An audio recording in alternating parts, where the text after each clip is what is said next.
Part 51. A Sledgehammer Breaks into Pirates. Author, Zippo. Chapter 501. As a middleman, it was also the first time for Rayleigh to set foot on Amazon Lily's homeland. I felt a little excited in my heart. After all, this is also the land of girls, a place that Roger has never been to. However, although he was excited in his heart, Rayleigh still looked very calm on the surface, leading Orgrim and others towards Amazon Lily. After getting closer, Rayleigh smiled and nodded towards that side, then put on a posture of I know him very well, turned sideways and said to Orgrim, the one in the middle is Amazon Lily. The Emperor, Boya Hancock. But before he even finished speaking, Hancock saw that Hancock had already walked past him with someone. He ignored him and faced Orgrim with an excited expression. The Lord of the Night. Hancock looked at Orgrim with a slightly excited expression. Orgrim was also a little surprised. Unexpectedly, Hancock seemed to be quite enthusiastic. Doesn't she hate men very much? Riley was at this time. You are confused, what are you doing? Don't you recognize me? I hugged you when you were a child, ahem, I've never hugged you, but after all, I'm your acquaintance, right? Have you met Orgrim? So enthusiastic? Today's young people really don't know how to respect the old and care for the young. Times have changed. While he was still sighing, Grilliosa came over, pulled a slightly embarrassed Rayleigh, and said, don't think too much, Hancock is not interested in you. I didn't think too much about it, okay, Riley said helplessly. Although I am a man who walks among rich women, my heart only belongs to Xiaoqi, okay. On the other hand, although Orgrim was a little surprised by Hancock's enthusiasm, he didn't show it, and nodded to Hancock with a kind face, and said hello, this is the first time we meet, Pirate Empress, just call me Orgrim. Hancock was not polite at all. He nodded happily and said, well, Lord Orgrim can just call me Hancock. The conversation between them was actually quite normal. But for some reason, Queen Stacy just felt something was wrong. Her eyes were slightly wary, and she tightened her hold on Orgrim's arm. But Stacy is not a jealous woman, and she will not do anything irrational on such occasions. After seeing Stacy tighten her arms, a bright smile appeared on her face, and she put on a feminine look. The master's posture said to Hancock, I have long admired your name, Empress, my name is Stussy. Stussy didn't use words like Lady of Orgrim to modify her identity. She just said simply, my name is Stussy. But Hancock could understand. What this meant was that her eyes shrank slightly, and then a smile appeared on her lips. She nodded towards Queen Stussy and said, welcome to Amazon Lily, Ms. Stussy. So what if you are acting like a hostess? This is my territory, Hancock. For a moment, the atmosphere between the two beautiful women instantly became filled with the smell of gunpowder. But Orgrim didn't hear it at all. What's the problem? Just when they were greeting each other, they just felt that these two beautiful women seemed to be fighting over something. Thinking about it carefully, maybe they wanted to compete for beauty? At this time, Stu 11 felt a little regretful. It would have been better if he had brought and dressed with him. With his son, the feeling would be even more different. First, they chatted casually for a few words at the port, and then, under the leadership of Hancock, next, a group of people officially set foot on the land of Amazon Lily. The entire Amazon Lily is an island city, not very big. There is only one city. Orgrim had learned a little bit before that the entire Amazon Lily, probably there are more than 1 million people. It is not very many. It can even be said that it is just a small country. But with more than 1 million people, almost all the people are soldiers, and each of them has the power of domineering, then that is another matter. As long as adults, the citizens of Amazon Lily, without exception, are all excellent warriors. Mastering Amazon Lily is equivalent to directly pulling out nearly 1 million combatable soldiers. Of course it is very important. The architectural style of the city is somewhat similar to Ogre. Orgrim was very satisfied with the ancient central plains in Mu's impression. He liked the style of this culture, perhaps because of his previous life, or perhaps because of the influence of Boss Shiji in this area. Yes. Shiji, I am also a lover of this kind of culture, which can be seen from the palace complex of Melvius. Before I came here, I was quite curious about Amazon Lily. What a daughter country, what a windless zone, in short it is very mysterious. But come here after that, it seems that that's what it is. Except that all the citizens are women, it doesn't seem to be much different from the outside.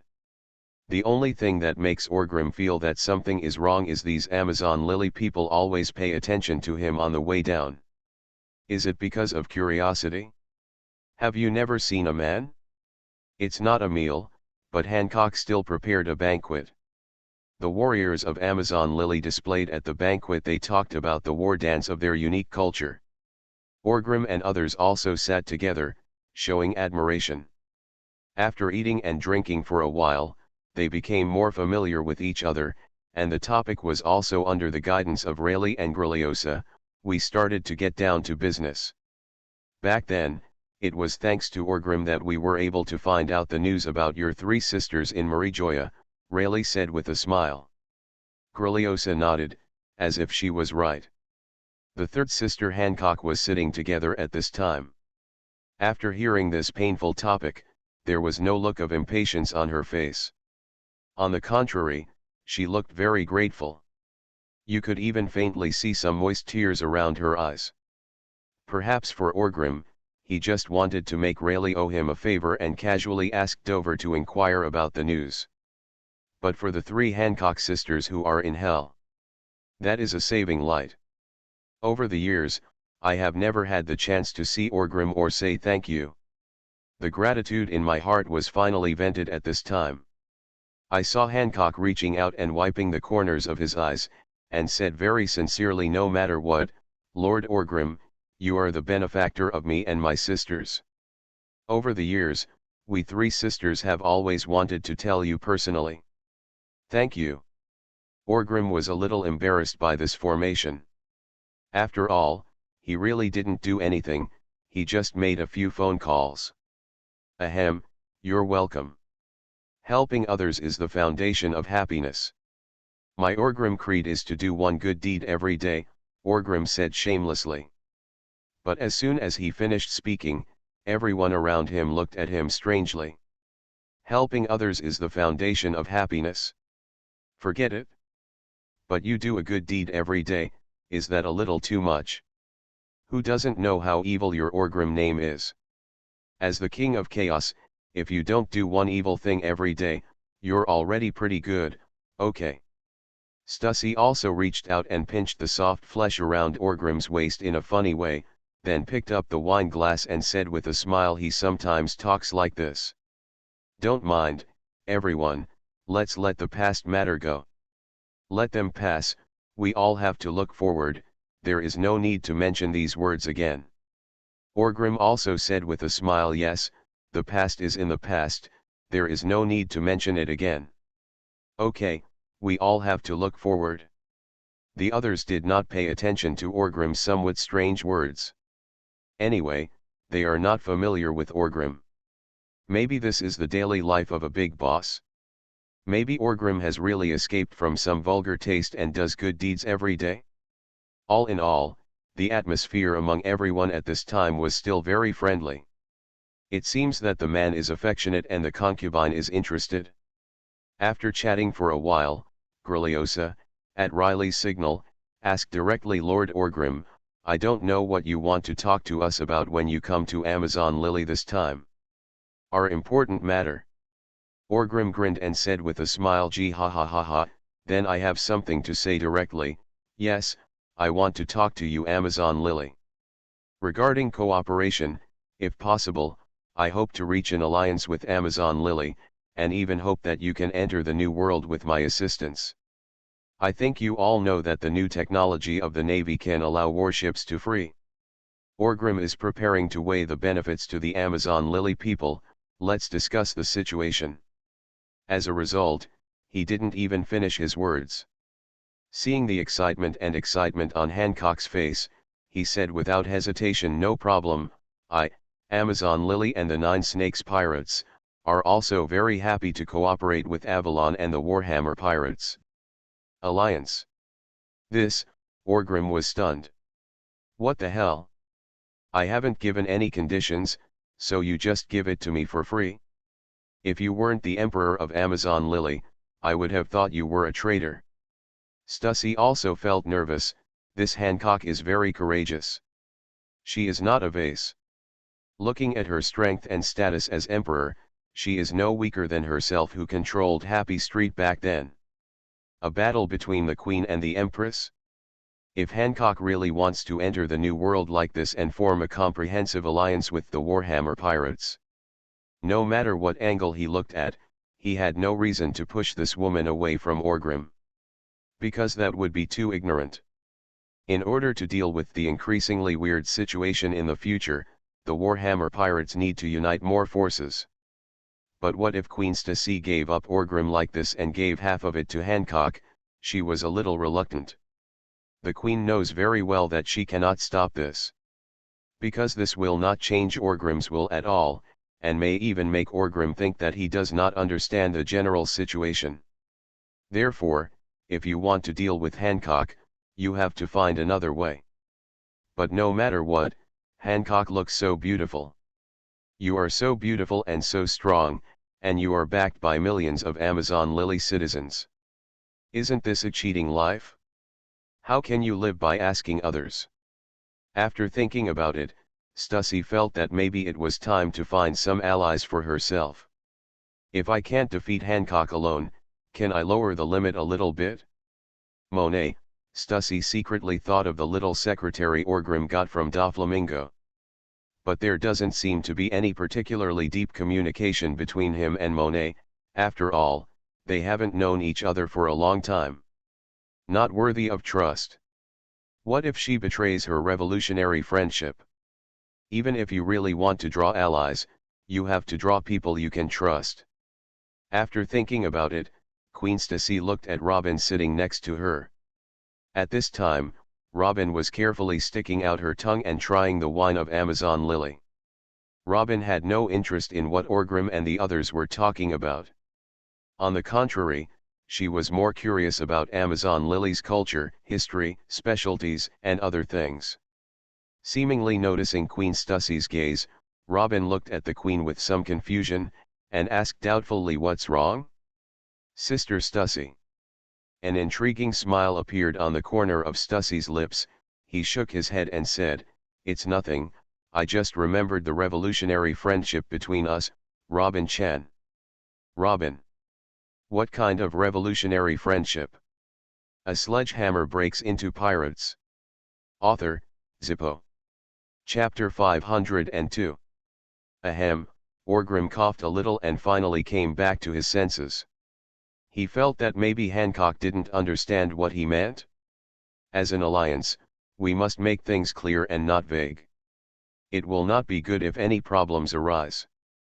So Orgrim smiled, looked at Hancock and continued, "Maybe I haven't expressed it clearly yet.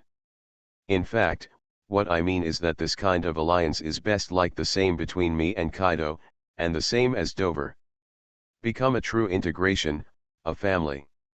In fact, Kaido and Orgrim are not truly integrated. It can only be said to be half-body. Most of Kaido's current economic power is focused on Orgrim. As for the rest of the power, it is still in his hands. There is no conflict between the two parties. Even the most fundamental conflict is nothing more than the struggle for kingship in the future. But both parties have already agreed. Before this final battle for hegemony, we must work together to defeat all other opponents and enemies first. As for who are the opponents and enemies? Now a big pirate has appeared, but there is still no big pirate. Besides, Navy headquarters. After all these people are dealt with, the two of them were separated again. At that time, no matter who loses or wins, the money will not flow to outsiders. In the future, power will be handed over to Kaido's biological grandson, Orgrim's biological grandson, who is the child of Yamato and Andrest. Well, why do you think like this, as if Andrest's children will be the real protagonists of the world in the future? Anyway, from a long-term and future perspective, Kaido and Orgrim really are one and the same. Family, Hancock caught this word keenly in his heart. Could it be that this is a proposal? Hancock thought with some excitement. Orgrim did not notice Hancock's vision, and still talked about it calmly. Therefore, in my plan, Amazon Lily will bring 9 Snake Island, enter the new world with me. I will find a suitable location for Amazon Lily next to the Avalon Islands. That's right, the Avalon Islands. Over the years, Beckman has been undergoing an internal integration process. Nearly a decade has passed since O'Hara's destruction. The 4 islands that were originally plundered have also been tamed. The opposition was ruthlessly suppressed by the black-robed pickets. If caught, they would be sentenced to death. The neutral faction and the pro-Warhammer Pirates faction have also received a lot of dividends from the growing economy of Avalon, and their interests have long been tied to the Avalon faction. They have completely fallen to the side of the Warhammer Pirates. If they are asked to leave now, they will not leave. How can they jump out to cause trouble for Orgrim again? Now, they are counting on the Warhammer Pirates to become stronger and stronger, and the Avalon system to become stronger and stronger. Not long ago, once the Avalon Dark Bank was launched, the areas with the highest concentration of retail investors and the most popular people were these people. Therefore, now, Avalon and the 4 surrounding islands are merged together to form a total of 5 islands. The whole group is called the Avalon Islands by the outside world. Orgrim and Beckman were also very satisfied with this title.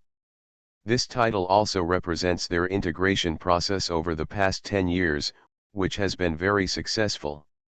Now, the second phase is about to begin, which is to integrate the millions of people from Amazon Lily based on Avalon's tens of millions of people. Become the 6th island in the Avalon archipelago. Orgrim believed that as long as he arranged the Amazon Lily well, treated them fairly, and allowed them to enjoy the dividends of the rapid development of the Avalon system. Let them transform from a poor pirate kingdom in the Windless Zone to a wealthy pirate kingdom in the New World. If the interests are deeply bundled, they will gradually become integrated in the future. The overall number of people in Amazon Lily is not large, and Avalon is not what it used to be. It will not take nearly 10 years to accommodate the original 4 islands. If Hancock is willing to cooperate, maybe it can be completely solved in 3 or 2 years, or even shorter. Even after 3 or 2 generations, there will no longer be an Amazon Lily country. There will only be Avalon series, or the Dark Kingdom of Avalon, Empire, etc. By then, a large amount of materials in the Dark World will also be invested in the construction of Amazon Lily to help you quickly establish a foothold in the New World. The strength between us is closely combined. The 9 Snakes Pirates are the best. Being able to exist as an independent pirate group under our Warhammer Pirates group allows us to become truly integrated. In the future, it would be even better if we could integrate the pirate groups from both sides, Orgrim said with a smile. Roughly, it's similar to Doflamingo's Don Quixote family. On the surface, the Don Quixote family has always been an independent pirate group, but it is just an alliance with the Warhammer Pirates. But in fact, who on the sea doesn't know that Doflamingo and Orgrim wear the same pair of pants? The 2 sides will definitely become a whole in the future, and sooner or later the Don Quixote family will fully enter the Warhammer Pirates system. This is the consensus on the sea. And by that time, Orgrim will probably bring Dressrosa into the Avalon Islands system. In fact, when it came to this, Orgrim already felt a little embarrassed. Because no matter how you think about it, these conditions are a bit excessive. No matter how it was modified, the essence of the final alliance was annexation, and Orgrim did not hide this concept. I just tried to use some neutral words, such as family and the like. Both Nine Snake Island and Amazon Lily have a lot of history and heritage. Especially the Nine Snakes pirates, which have been passed down for many generations. A country like this and a pirate group like this are generally very persistent and have a bottom line. They should be quite disgusted with Orgrim's subtle annexation behavior. This is why Orgrim came to talk in person. He wanted to express his sincerity as much as possible. The result was good. Orgrim finished speaking and expressed his meaning clearly. I thought Hancock would say think about it or something. However, Hancock was still mumbling words like family with excitement on his face. After Orgrim finished his words, he quickly said no problem, I think this is good. As an Amazon, the Emperor of Lily should have found a better way out for the people and the future. As you just said, if you continue to be trapped in the windless zone, as the power of the Navy continues to increase, the foundation of the world government will continue to grow. Sooner or later, the windless belt will become their back garden, and we Amazon Lily will become a subsidiary of the world government, and even an even more miserable existence, relying on others to survive. This is not the future we want. Although it seems that he has joined Orgrim's alliance, he may become a subordinate or dependent in the future. But Orgrim is a pirate after all, and Amazon Lily is also a pirate country with a long tradition. In essence, they are their own people. The world government and navy have always been enemies. In particular, the three Hancock sisters have a deep hatred for the upper class of the world government, the celestial dragons. If they had a choice, how could they choose world government? Choosing a world government is definitely a thankless task. And Orgrim, at least as a pirate, did a good job. Look at his allies, Doflamingo and Kaido, aren't they all dominating the sea?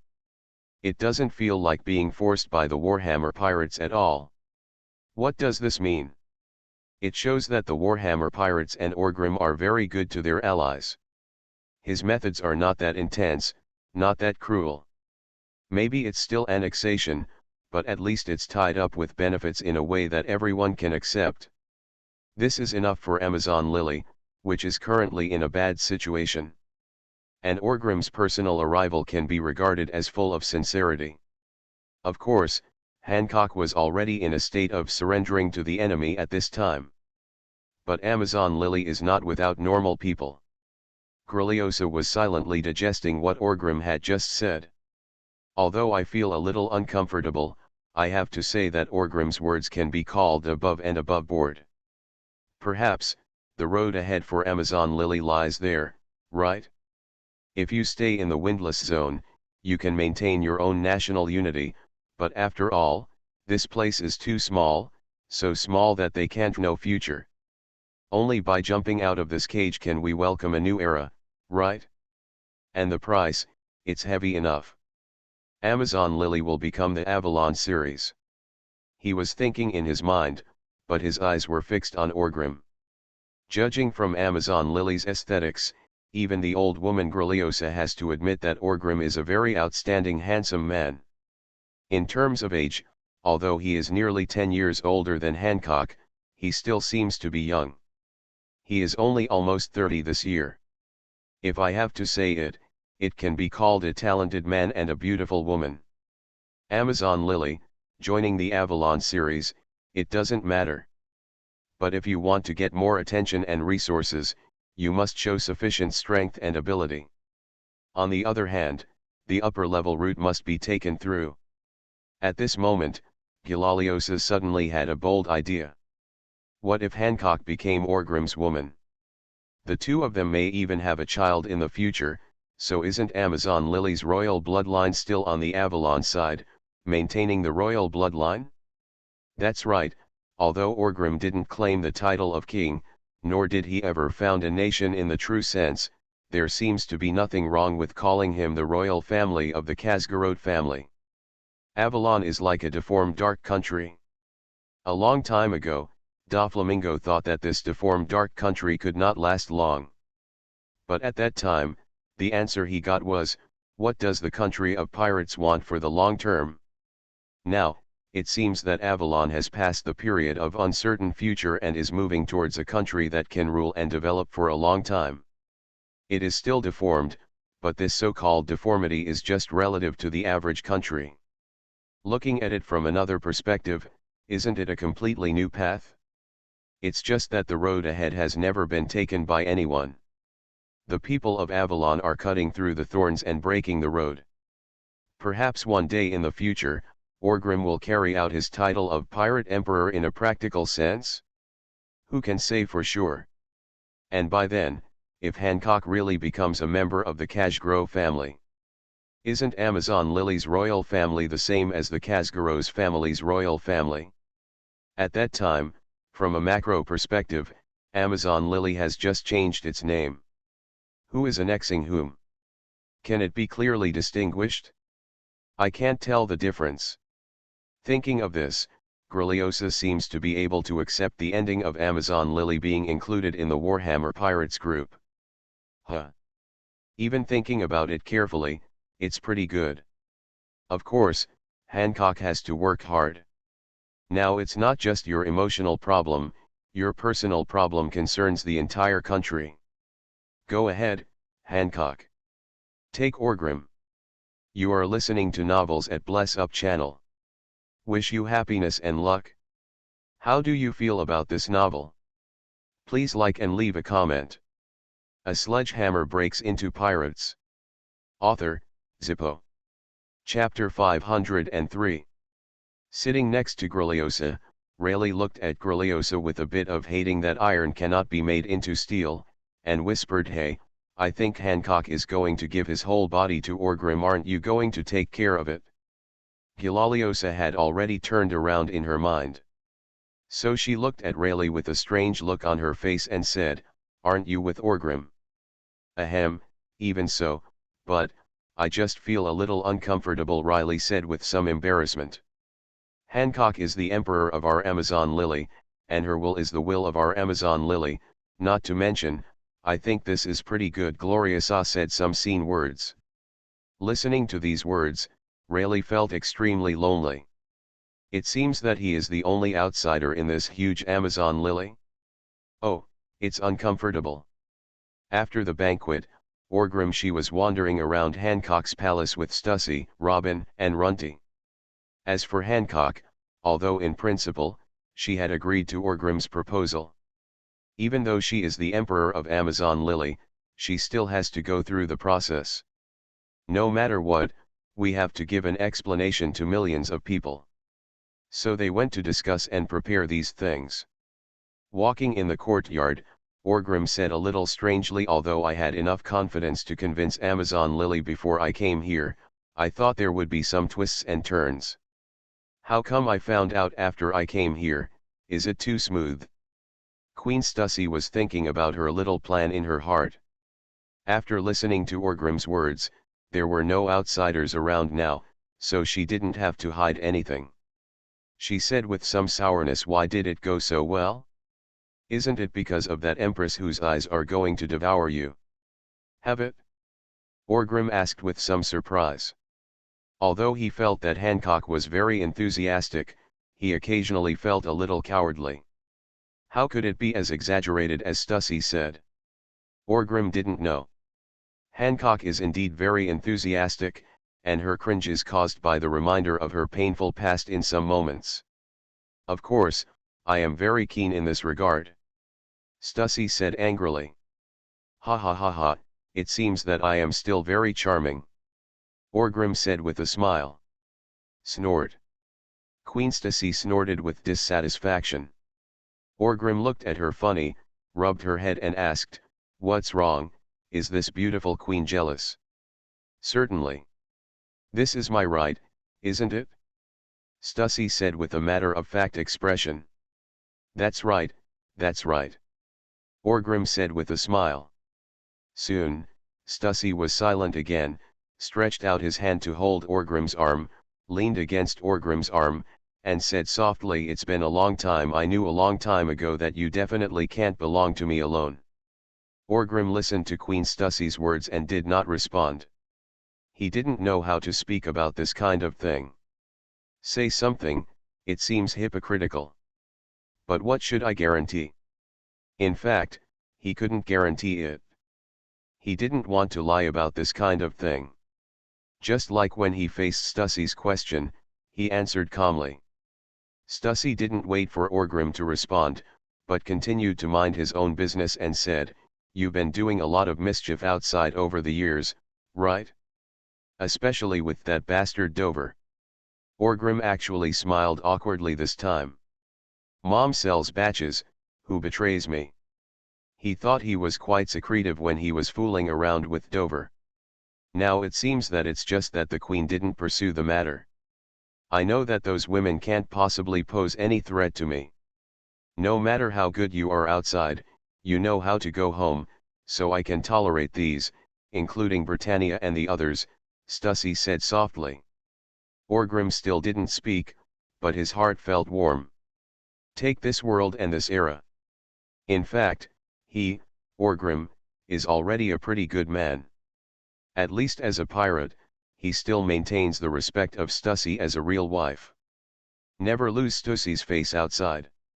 He is also very affectionate towards Stussy. The nobles, big pirates, and so on in this world have nothing they can't do in their private lives that only you can imagine. What kind of multi-person sports are simply an appetizer? Perhaps this is because Orgrim himself is very picky? It's okay to change the taste occasionally, but if you keep playing like this, it will feel very vulgar. Or maybe it's because Orgrim still has some respect and admiration for feelings, right? And he rarely has any feelings for other women. He is just greedy for the body, it's not about the heart but the kidneys. Nowadays, the one who really makes Orgrim have feelings is indeed Queen Stussy. This is what the two of them have cultivated over the years by opening their hearts to each other. The sudden appearance of Hancock really made Orgrim very greedy, but when it comes to feelings, sorry, there is no such thing. But Hancock is different. She is strong enough, has good strength, and has powerful power. There are millions of people behind Amazon Lily supporting her. At the same time, the most important thing is that you need Amazon Lily. Need her? Do you know what I saw from her? Stussy asked. Orgrim was silent for a moment, and seemed to have the answer. He responded softly, "Many years ago, you came to Avalon and wanted to meet me." "Own." Stussy smiled and said softly, "Yes, I saw myself in her many years ago. At that time, I was equally strong and powerful. I owned Happy Street. That was you, the urgently needed intelligence power. At the same time, you also needed me and Happy Street during that period. Finally, I got you." After a slight pause, Stussy continued, "Because of this, because I understand everything, I feel threatened.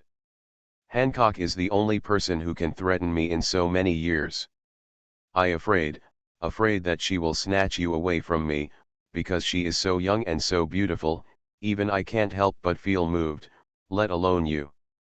When she said this, the Queen, who had always been very strong, grabbed Orgrim's arm and trembled slightly. Orgrim rubbed her head distressedly. Just when Orgrim opened his mouth to say when something happened, Stussy said, "Don't talk, don't give me these promises. I naturally understand the importance of Amazon Lily to us. I don't want to be an obstacle to you in this kind of place. What I have been doing, it's all your help, isn't it? Don't change me, don't make me promises that you can't make or that embarrass me." Orgrim opened his mouth and closed it again.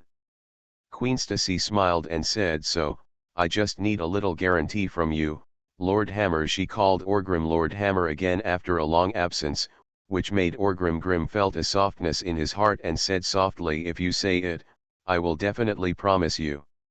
He knew that it was impossible for Stussy to give him any real restrictions when he spoke to such an extent. Maybe it's tenderness, maybe it's guilt, but in short, he is willing to give a real commitment. No matter what Stussy asks for now, Orgrim is willing to do it with all his strength. Even at this moment, he felt that Hancock was no longer so fragrant. No matter what happens to Hancock in the future with you, or with other women, in short, I want more.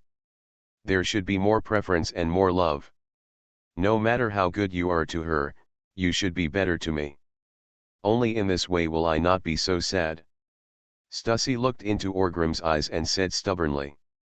Orgrim smiled, rubbed Stassy's hair, and said, Stacy, I will never forget you. She was the first woman to invest in my Avalon, and she was also the woman who accompanied me through the process of developing Avalon from scratch. There is no promise, but Stussy is already very satisfied. Orgrim's words already represent his feelings.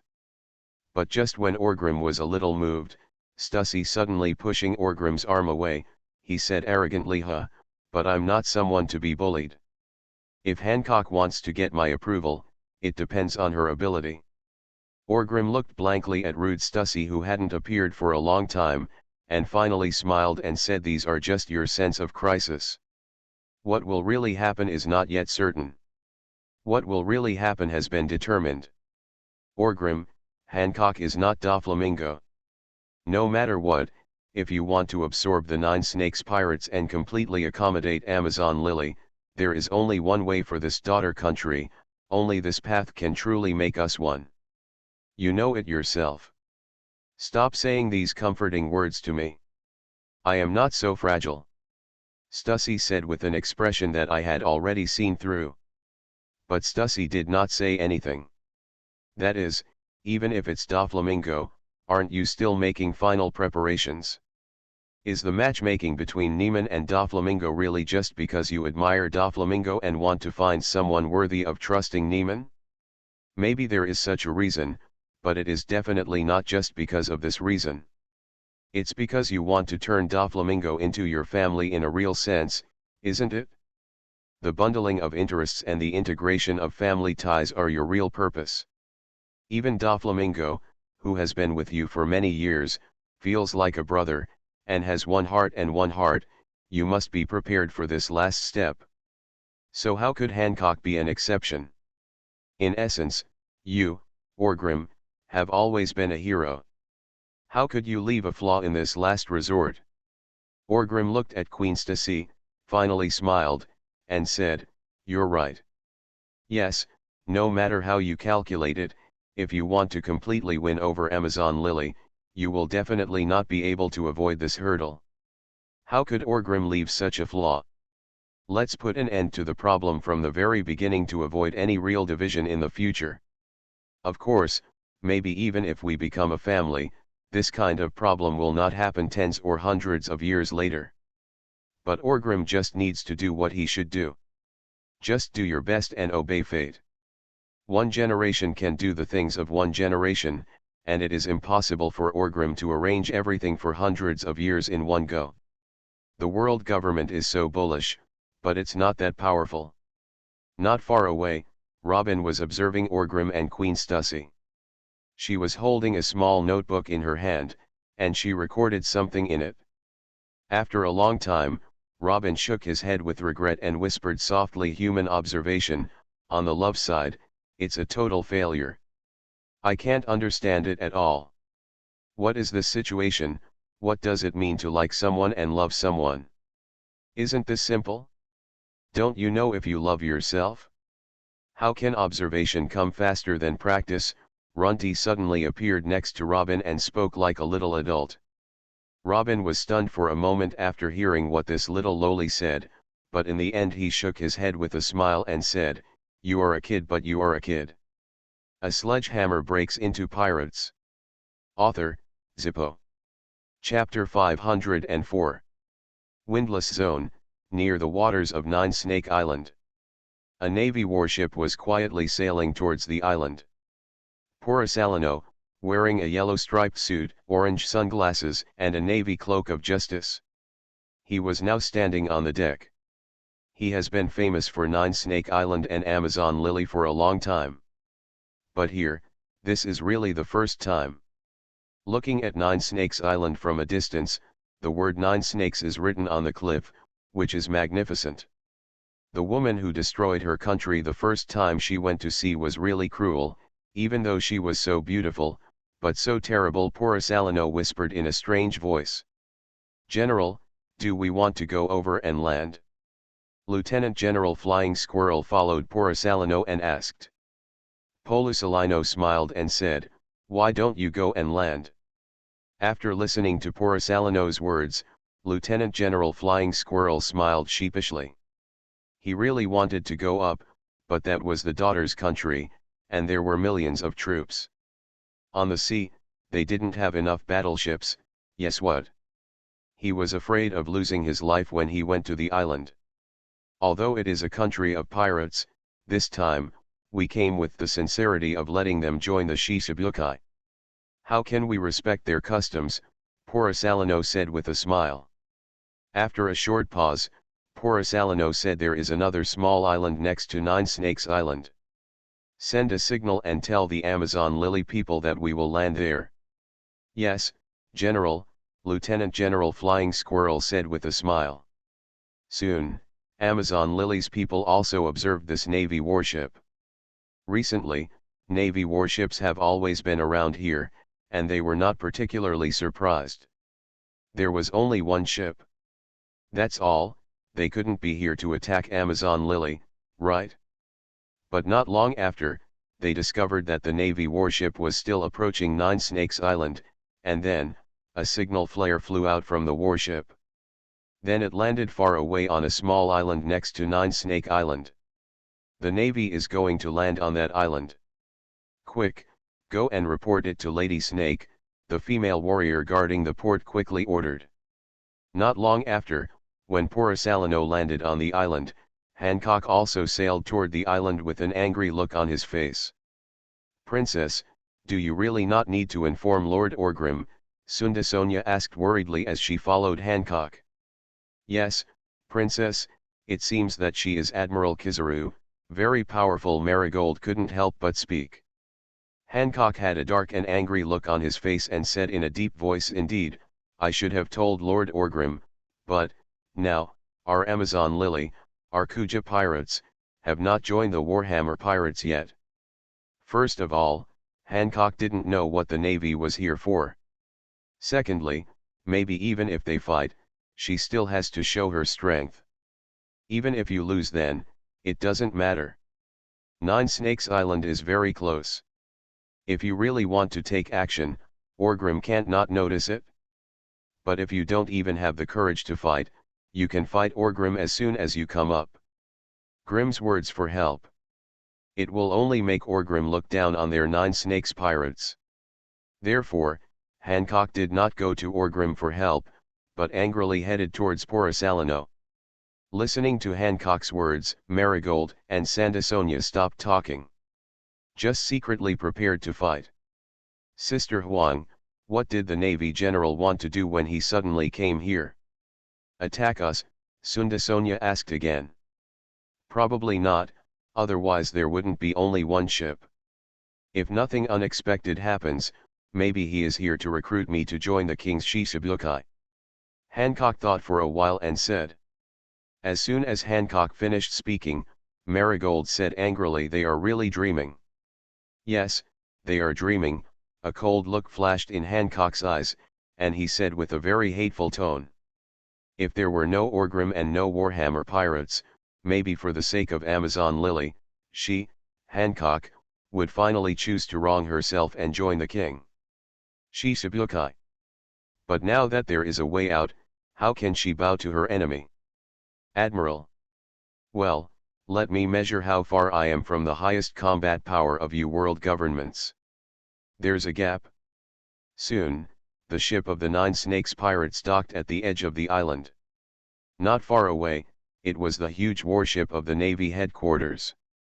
Hancock's figure walked off the ship with a graceful step. Not far away, Porisalino, Vice Admiral Flying Squirrel, and a group of naval soldiers were waiting for them. Just a glance, the moment he saw Hancock, even Porisalino, I feel my heart is a little swaying. Beautiful, too beautiful. Especially this beauty, it seems that it no longer exudes seductive charm all the time. But it is only for a moment. In a navy like Porisalino at the level of a general, the mind is not so easily shaken. It is impossible that Hancock did nothing, just stepped off the ship, and Porisalino knelt down. On the contrary, it was the navy behind Porisalino. The soldiers' eyes almost fell to the ground. I'm afraid if there wasn't a general here to control the situation, they would have surrendered to the enemy on the spot. Lieutenant General Flying Squirrel also felt an evil thought rising from his heart, and quickly lowered his head. No, dare you look into Hancock's eyes again? If it's really a sweet fruit, doesn't it mean that with my current strength, I can't even take one of this woman's moves? Lieutenant General Flying Squirrel thought with some shock. In fact, this is really the case. Hancock's strength and ability coupled with his beauty, he has the advantage of crushing almost anyone below the top masters. Perhaps female masters would be more resistant to her, right? But as Hancock grows up, she will eventually become a stunning beauty for both men and women. And at that time, her strength will truly be called an explosion. Although he didn't dare to look into Hancock's eyes anymore, the Flying Squirrel quickly said, "Pirate Empress Boya Hancock, our navy is here this time." "Shut up," Hancock raised his chin very arrogantly and said. At this time, Hancock had not yet developed the kind of arrogance that would bend his waist to the point where he couldn't see his face. Therefore, he just raised his chin slightly, and his expression and posture, just arrogant. He was obviously scolded by this woman and interrupted what he was about to say. But unfortunately, the Flying Squirrel couldn't feel angry in his heart. "A mere vice admiral is not qualified to talk to me," Hancock said arrogantly. Then, she looked at Porisalino, then pointed at Porisalino and said, "You speak. Bossy. That's arrogance." Porisalino has a good temper, and he really has no intention of getting angry with Hancock. After all, although he will not be affected by Hancock's charm, beautiful women always have privileges, well, especially a woman as beautiful as she is. First meeting, Boya Hancock, I am Admiral Porisalino of the Navy Headquarters. This time I come with the sincerity of the world government and the Navy to invite you to become the king of the Shishibukai. Porisalino didn't talk nonsense, and said with a smile. Hancock's expression turned even gloomier after hearing this. She looked at Porisalino with an angry look and said, "That's enough. I reject your proposal. Your Majesty Kibutai, you can go find whoever you like. Don't set your sights on me, Amazon Lily." Porisalino is a little strange. Although he thinks things may not be smooth sailing. But it doesn't have to be so bad, right? I always feel that this pirate empress named Boya Hancock seems to have something to do with their navy. They looked like they were filled with deep hatred, as if they wanted to come up and tear them apart. What are you doing? Our navy didn't do anything to you, right? Even in that emperor's hunt, we were also victims, right? Horrible, Porisalino muttered at first, and then continued, I think you should think about it carefully. Amazon Lily is no longer the Amazon Lily it used to be, and our Navy headquarters is not the Navy it used to be. Headquarters, look at that warship. Now that you have rejected me, in the future, there may be 100 warships there. Even if there are 100, 1,000, or 10,000 warships there, I will never become the Shishibukai you call me. Hancock still said without hesitation. Porisalino had a toothache and couldn't help but ask, is there any misunderstanding between us? Why do you look so bitter and resentful when you come up? There is no need to explain anything to you. If there is nothing else, please come back. Amazon Lily does not welcome the Navy, nor does it welcome the world government. Hancock has no intention of talking to Porisalino. Porisalino is a clay figure, and he is also very angry. After all, I am a naval admiral. I have given you sincerity and face by coming to talk to you. You do this again and again, so you don't take me, Porisalino, seriously, right? Then, what appears in front of me is not some candidate for the throne of the Shishibukai, but a pirate with a bounty of 320 million who has committed crimes that destroy the country. Salano's tone became a little colder, and he stared at Hancock and spoke softly. Hancock's aura increased, and his tone was still arrogant as he said, "Do you want to fight me?" The moment he finished speaking, a powerful aura burst out from Hancock's body. Salano's pupils shrank slightly and said, "Overlord color." Overlord color and domineering energy seemed to have no meaning or surprise to top experts. But now, it is true that domineering has not spread yet. Similar to the era of the extremely evil generation, it seems that a guy with a name may have domineering. Nowadays, the gold content of bawang color and domineering spirit is still very high. It is speculated that Hancock's potential is not low in the Navy, or even very high. Now, she has an extra domineering look. Salano naturally paid more attention to her. "I'm even thinking, should I just kill Boya Hancock here? If Boya Hancock is killed, Amazon Lily will probably fall into chaos in a short time, and a new emperor will have to be elected. During this period, the Navy can also prepare to attack Amazon Lily and eliminate this evil pirate country. At the same time, killing Boya Hancock can be regarded as eliminating a seedling that may become a real big pirate in the future." "Have you ever experienced the feeling of being kicked at the speed of light?"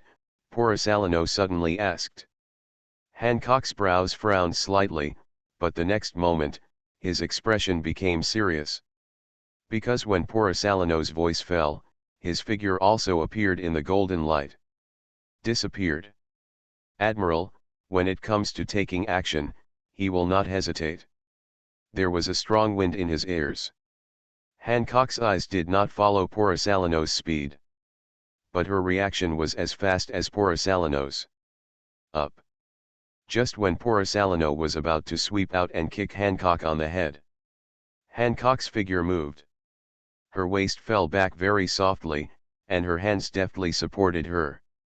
On the ground, two long white legs were also raised at the same time. At this moment, the whole person stood upside down. In the next moment, Hancock kicked Salano in the foot. Two powerful armed domineering energies burst out instantly. "So fast," Salano murmured in surprise. Feeling the power coming from the kick, I couldn't help but sigh in my heart, what a strong force. Salano has all his abilities, and all of them fall on his lap.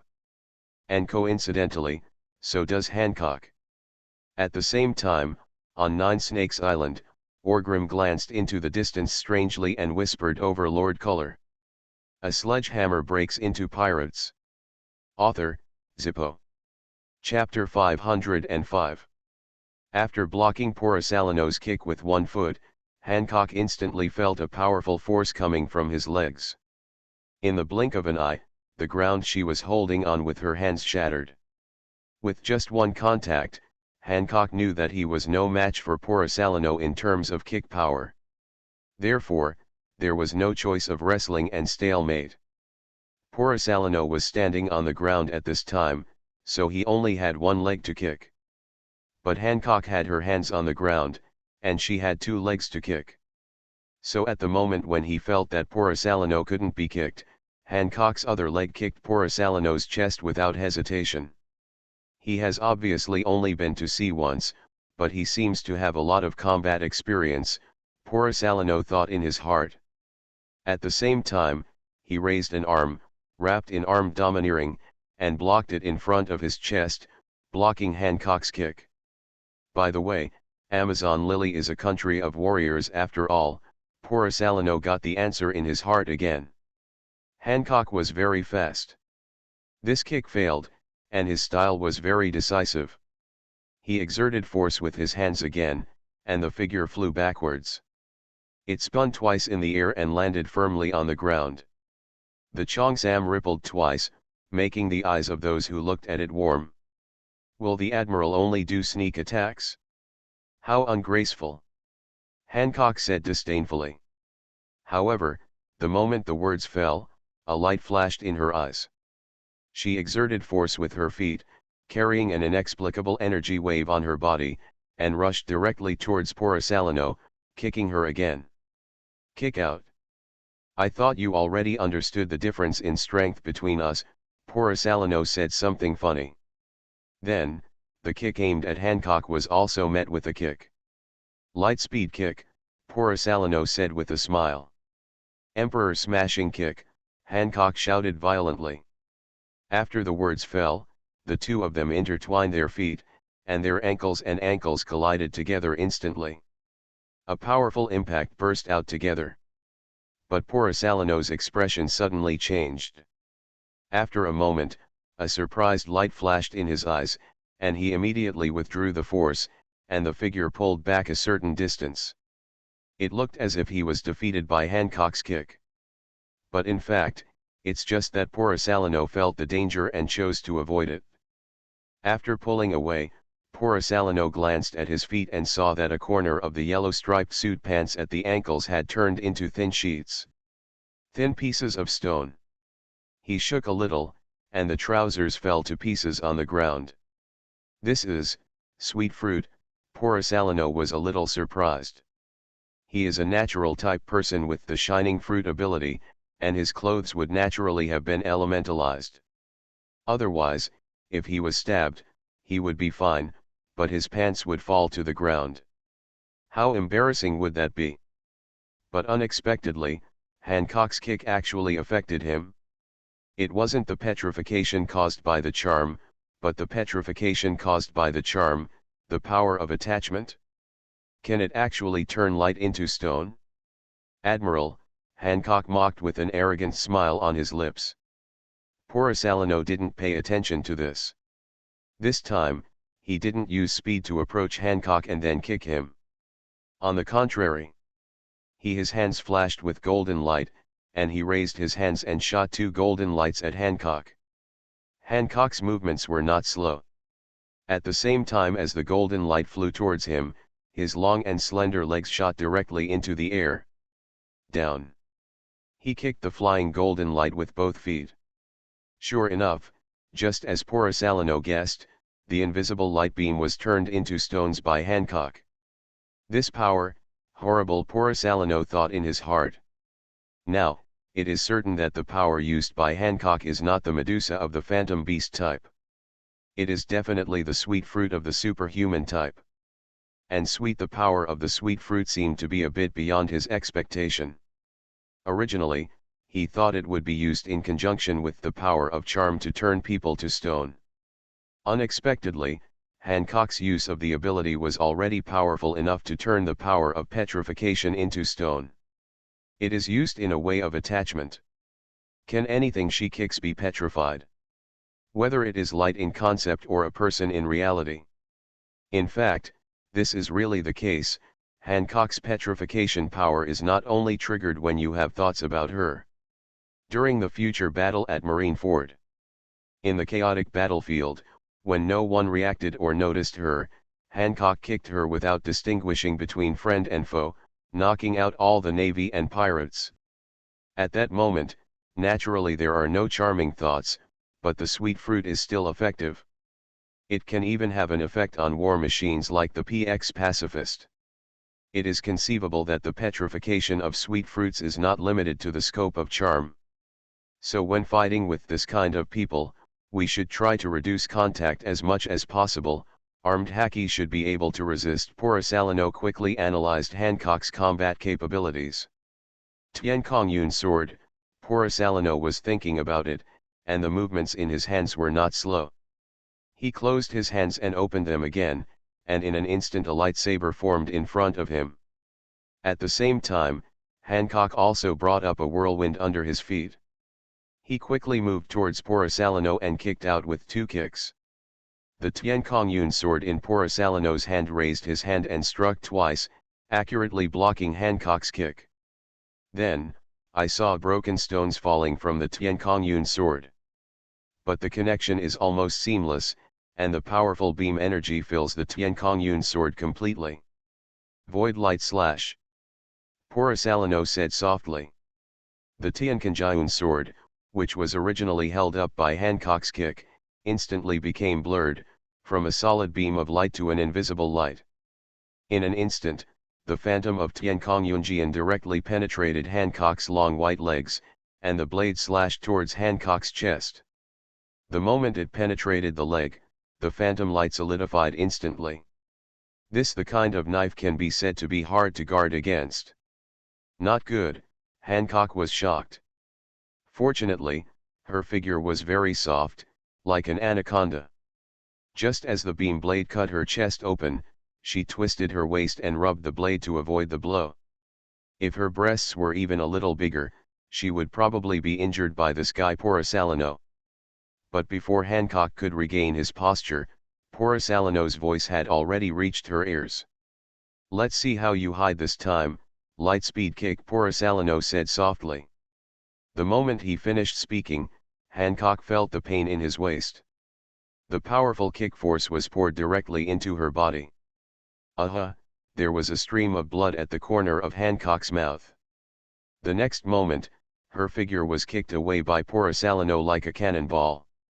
It flew about 100 meters away and hit the ground hard, cracking the ground and causing a cloud of smoke and dust.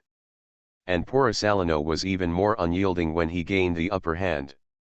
The moment he seized the opportunity and kicked Hancock away, his figure had already thrown away the Tiancong sword in his hand and flew into the air. 8-foot Megatama, Porosalino crossed his arms in front of his chest in the air and whispered softly. Countless light particles condensed on his body and turned into endless bullets, exploding towards the smoke and dust. Royal Sister, Marigold and Sandasonia exclaimed, and started to transform at the same time, turning into a big snake, trying to block it. However, the Porosalino blade transformed into reality, and kicked Hancock away. Now, it's just 2 or 3 breaths. The situation that seemed to be evenly matched at first turned around so fast that Marigold and Sandasonia couldn't react at all. Of course, this was also a wave of trouble. Russolino has planned everything. No matter how strong Hancock is, he is only 18 years old. Potential is potential, and strength is strength. How can Russolino be evenly matched with her? It's nothing more than a test. As long as seize the opportunity, and you can take Hancock away with one move. When the golden light fell, Marigold and Sandasonia had no time to cover Hancock, and they looked at Hancock as if he was about to be pierced by thousands of arrows. But just at this time, the smoke dispersed a little, and Porosalino saw a huge pink heart emerging from the smoke. What move? Porosalino had some doubts in his heart. Before his doubts could be settled, countless small arrows instantly burst out from his heart, hitting Porosalino's 8-foot Megatama. He went up. For a moment, he actually blocked Porosalino's 8-foot Megatama head-on. Prisoner's arrow, Hancock knelt on the ground with one leg in a bit of embarrassment, but he still held on. Made this move.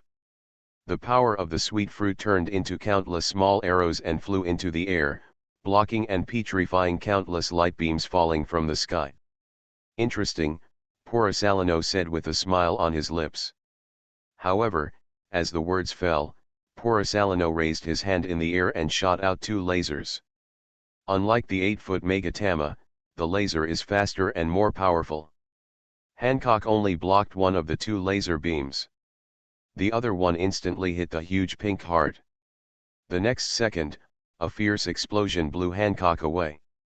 The gap in strength between her and Porosalino is too big. Royal Sister, Sandasonia and Marigold finally rushed to Hancock's side at this time, protecting her on the left and right. Hancock was leaning in front of a broken tree trunk in embarrassment, wearing a cheongsam. They all became a little burnt and damaged. There was black smoke on his fair face, and there were 2 streaks of blood on the corners of his mouth, which was very embarrassing. Porosalino still looked calm. After falling to the ground, he walked towards Hancock. As he walked, he said in a teasing tone, "If you agree to join the king's Shishibukai now, it should be too late. The mission I brought this time is not to conquer you, Boya Hancock. I will never bow to you." Hancock said through gritted teeth after spitting out a mouthful of blood. Then, She tried to stand up while holding on to her injuries. Porisalano stood firm, raised a finger, and pointed it at Hancock.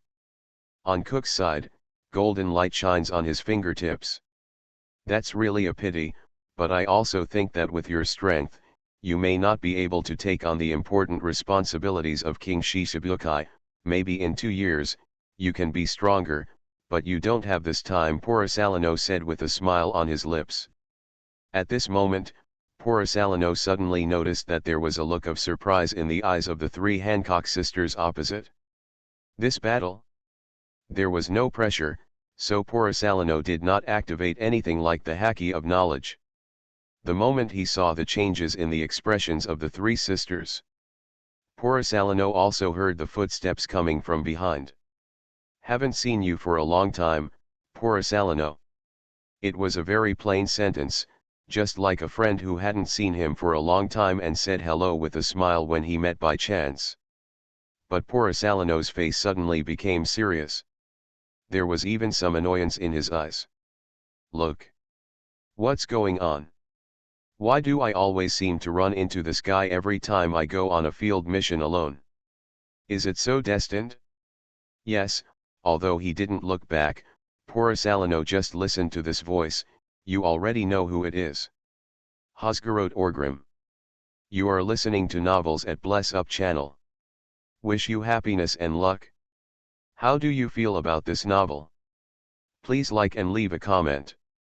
A sledgehammer breaks into pirates. Author, Zippo.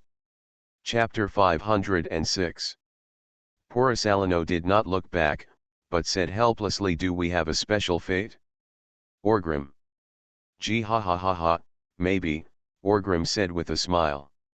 Then, before Porisalano could speak, Orgrim continued, so, could you please move the laser beam aimed at this beautiful lady a little bit?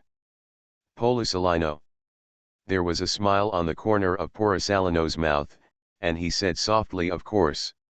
However, the moment he finished speaking, the laser beam on his finger burst out instantly.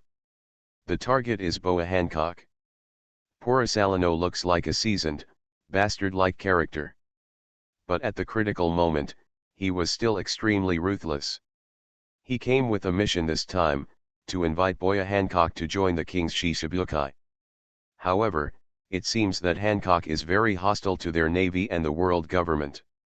He didn't know where this hostility came from, and there was no need to find out here. It's just obvious that Hancock is unwilling to join the Shishibukai. In this case, Porisalano naturally had no need to show mercy to a pirate. Even though this pirate is very beautiful, for the benefit of the navy, Porisalano can still kill her mercilessly. However, Orgrim suddenly appeared. The appearance of Orgrim also made Porisalano understand something. Why is Amazon Lily so confident? She clearly knows that the Navy's warships can freely enter and exit the windless zone. She clearly knows that the windless zone is no longer the capital and natural barrier for them to settle down and live. Why did you refuse the invitation of the King Shishibukai so decisively? The answer is that Amazon Lily has defected to Orgrim. I surrendered to the 4 emperors. In this case, Porisalano decided to pretend to be dumbfounded.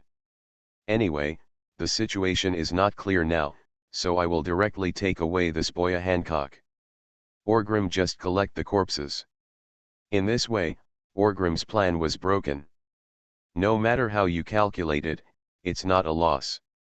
However, it seemed that Orgrim had already anticipated what the old Yinbai Porisalano would do. Therefore, at the moment when the laser beam burst out, a shock wave also condensed into a bunch, brushed against Porisalano's ears, arrived first, and exploded the beam in the air. Can a messenger of justice also lie to others? Orgrim said with a smile. Porisalano's expression was a little helpless, and then he turned around, looked at Orgrim and said, Navy and pirates, do we need to talk about morality? Gee ha ha ha ha, you are right, no need. Orgrim laughed and said. Although it was already confirmed, Porisalano glanced at Boya Hancock behind him, then looked at Orgrim and asked, so, are you in the same group? Orgrim shrugged and said with a smile, as you can see, it depends on the tacit understanding between us. Could you please be more open-minded? The corners of Porisalano's mouth curled up, looking a little helpless and a little resigned. Certainly, Porisalano said softly, paused for a moment, then his tone changed from soft to soft, and said very forcefully, it's impossible. This is a real headache, Orgrim said, seemingly annoyed, but there was a smile on his lips. Unlike the capital of Seven Waters, Porisalano was willing to take a step back, or even several steps back, because there was no need for conflict between him and Orgrim. His mission at that time was to take away the red-haired Shanks to meet the naval marshal of Sengoku. As for Master Tom, C-Train, and so on, he has nothing to do with Porisalano. So how could he choose to fall out with Orgrim? But now, his mission lies with Boya Hancock. Either Boya Hancock joins the king's Shichibukai, or he kills Boya Hancock here. Now that Orgrim was interfering, it was no longer irrelevant, but related to his mission. As a naval admiral, how could Porisalano give in after listening to Orgrim's few words here? Even if there is a so-called tacit understanding, no matter whether we can win or not, we have to fight first. Otherwise, where would he put his dignity as an admiral? How to preserve the face of the Navy headquarters? Speaking of which, apart from Sakaski, I have never fought against any general of your generation again. I don't know, how have you improved since Impelton? Orgrim looked at Porisalano with a look of expectation in his eyes and said. Sakaski, Orgrim has already fought with him on Mignon Island in the North Sea. He is strong. Very strong, but Sakaski's fighting style is naturally restrained by Orgrim. It's not quite right to say it's restrained. In short, the fighting style of the two of them is to restrain each other, and whoever takes the initiative depends on who is stronger. There is no doubt that Orgrim was stronger at that time. Therefore, it seemed that Sakaski had no ability at all, and was beaten violently by Orgrim. But if it were someone else, even someone with the same strength as Orgrim, as long as his fighting style didn't conflict with Sakaski's, Sakaski wouldn't be so uncomfortable, and he might even be able to fight with authority.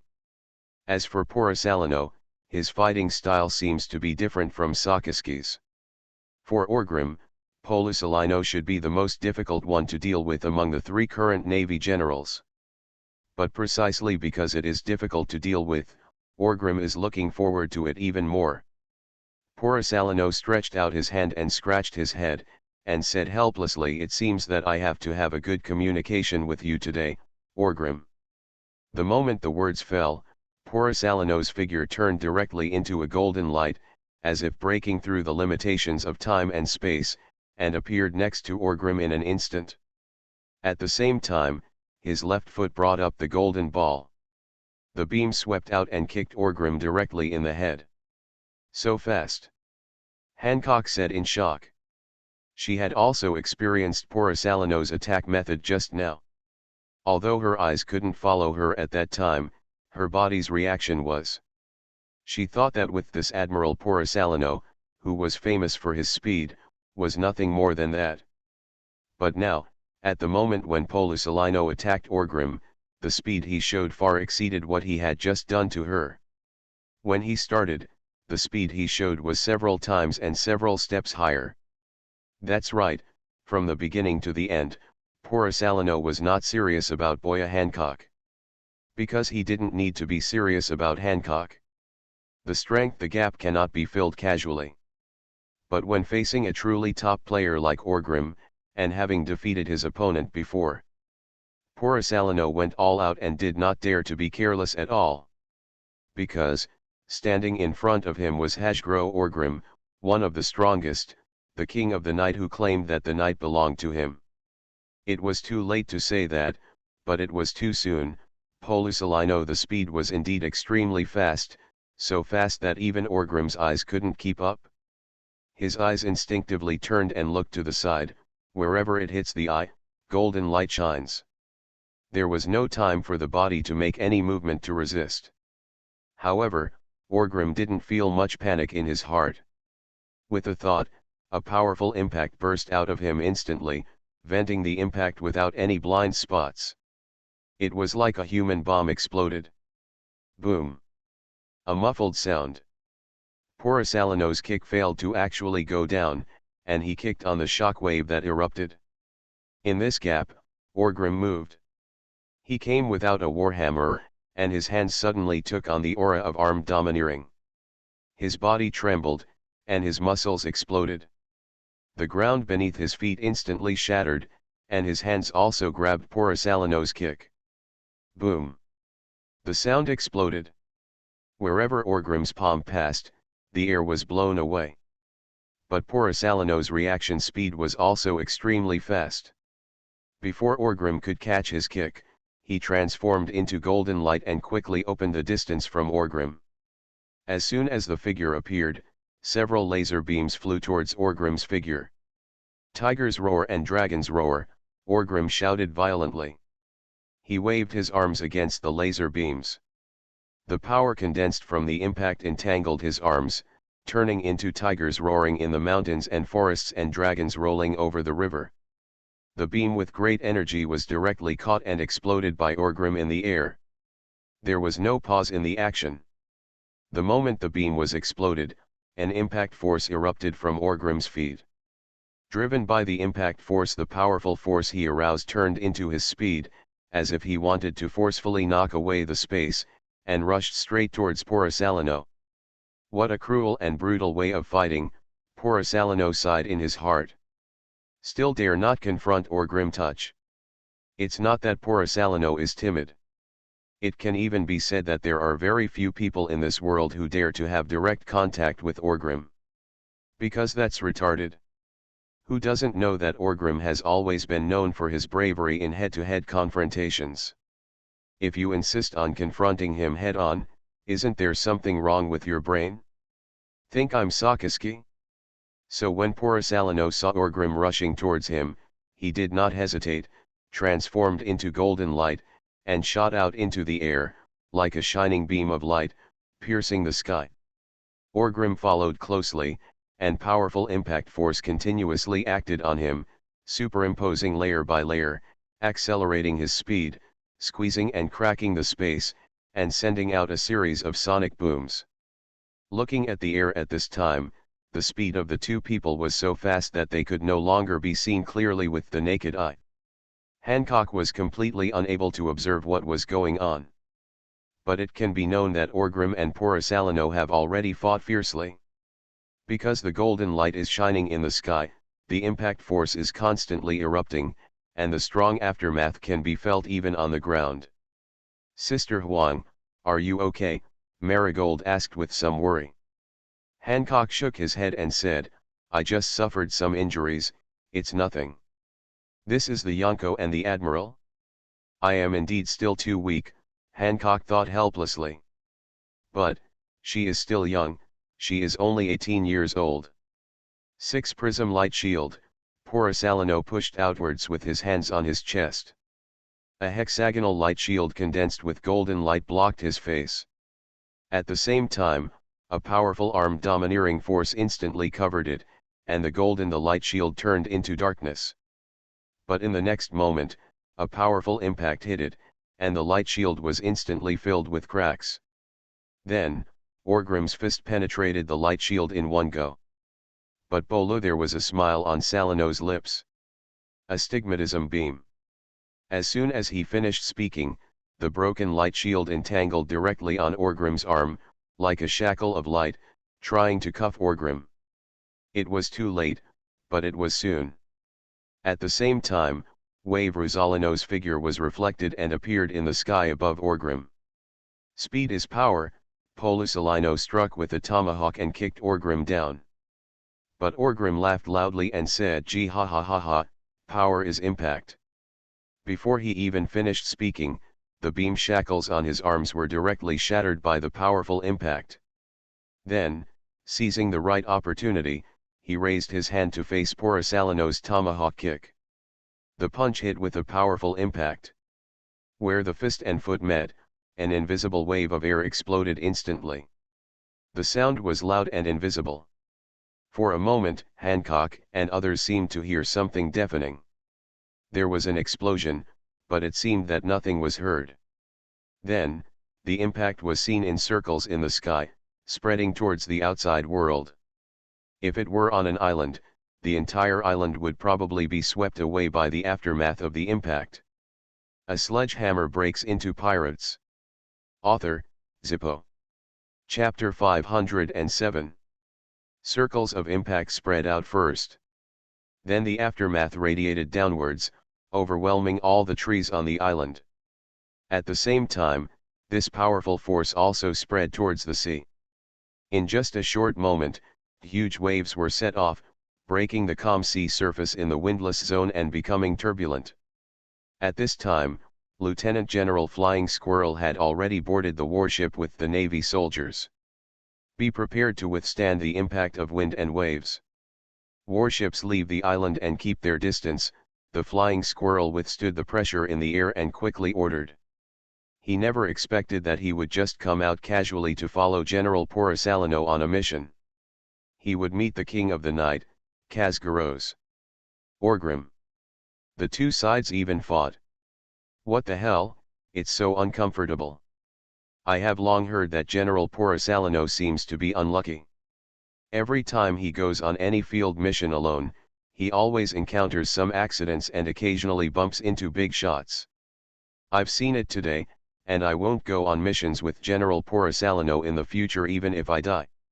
Should I go hang out with General Kuzin? The Flying Squirrel thought so in his heart. General Sakaski seems to have bad luck, but General Kuzin seems to be the luckiest one. Except for the early years, he bumped into a young man who just debuted in Alabasta. How long has it been since I didn't meet him alone outside of Orgrim? Lieutenant General Flying Squirrel, don't we need to respond to General Porisalino? A naval lieutenant commander asked a little hastily. Lieutenant General Flying Squirrel said without hesitation, no need. Where does General Porisalino need our support? Quick, leave the island quickly. Just stop in the sea area and that's it. They didn't make any adequate preparations when they came this time, so it was just a warship. General Porisalino was fighting Orgrim, and his mission was to save the warship and prepare an escape route. Otherwise, once the warship is affected and destroyed, none of them may be able to leave the windless belt today. Yes, although Lieutenant General Flying Squirrel feels that General Porisalino is also very powerful and should not be inferior to Austria. There are too many people like Grimm. But he is still not very optimistic about his own general and is already preparing to retreat. This is not a shameful behavior. In the early years, when Orgrim did not become the top boss, when Cyborg was the marshal in charge of the navy, their navy had clear regulations that any action against Orgrim would require the deployment of 2 or more general-level combatants. Facts have proved that this is not unreasonable. Just look at the discomfort of General Sakaski on Mignon Island. So the Flying Squirrel's behavior is reasonable. While sailing away from the island, the Flying Squirrel picked up the phone bug and contacted the Navy headquarters urgently. At this time, the Navy headquarters, Marineford. The Warring States Marshal is sitting in the office drinking tea with Zifa. Shampoo Islands. Can you confirm? Zifa asked while holding a teacup and drinking. Marshal Warring States shook his head with a smile and said the garrison there immediately went to collect intelligence, but there was no actual witness intelligence, so it's not necessarily that Orgrim is really on the Chambord Islands. This guy is so unscrupulous. The Chambord Islands are so close to Marineford and Marijoa, yet he still dares to run around on them. Zifa smiled and shook his head. Marshal Warring States said a little helplessly, isn't it because he got it right and there is nothing we can do against him? At this moment, the phone bug placed on Marshal Warring States' table suddenly rang. Marshal Sengoku turned his head and took a look, then said, it's Flying Squirrel, it should be related to Porisalino's mission. Maybe Boya Hancock has agreed to join the King's Shishibukai. The Warring States Marshal had a smile on his face, because he felt that the Navy was eating Amazon Lily to death. That pirate empress, Boya Hancock, had no reason to refuse the invitation of the King Shishibukai. After all, he still doesn't know that Hancock has a deep hatred for the Navy headquarters and the world government, and he doesn't know that Orgrim is causing trouble there. I saw him answering the phone in a slightly happy mood, and asked with a smile on his face, "Flying Squirrel? How is the situation?"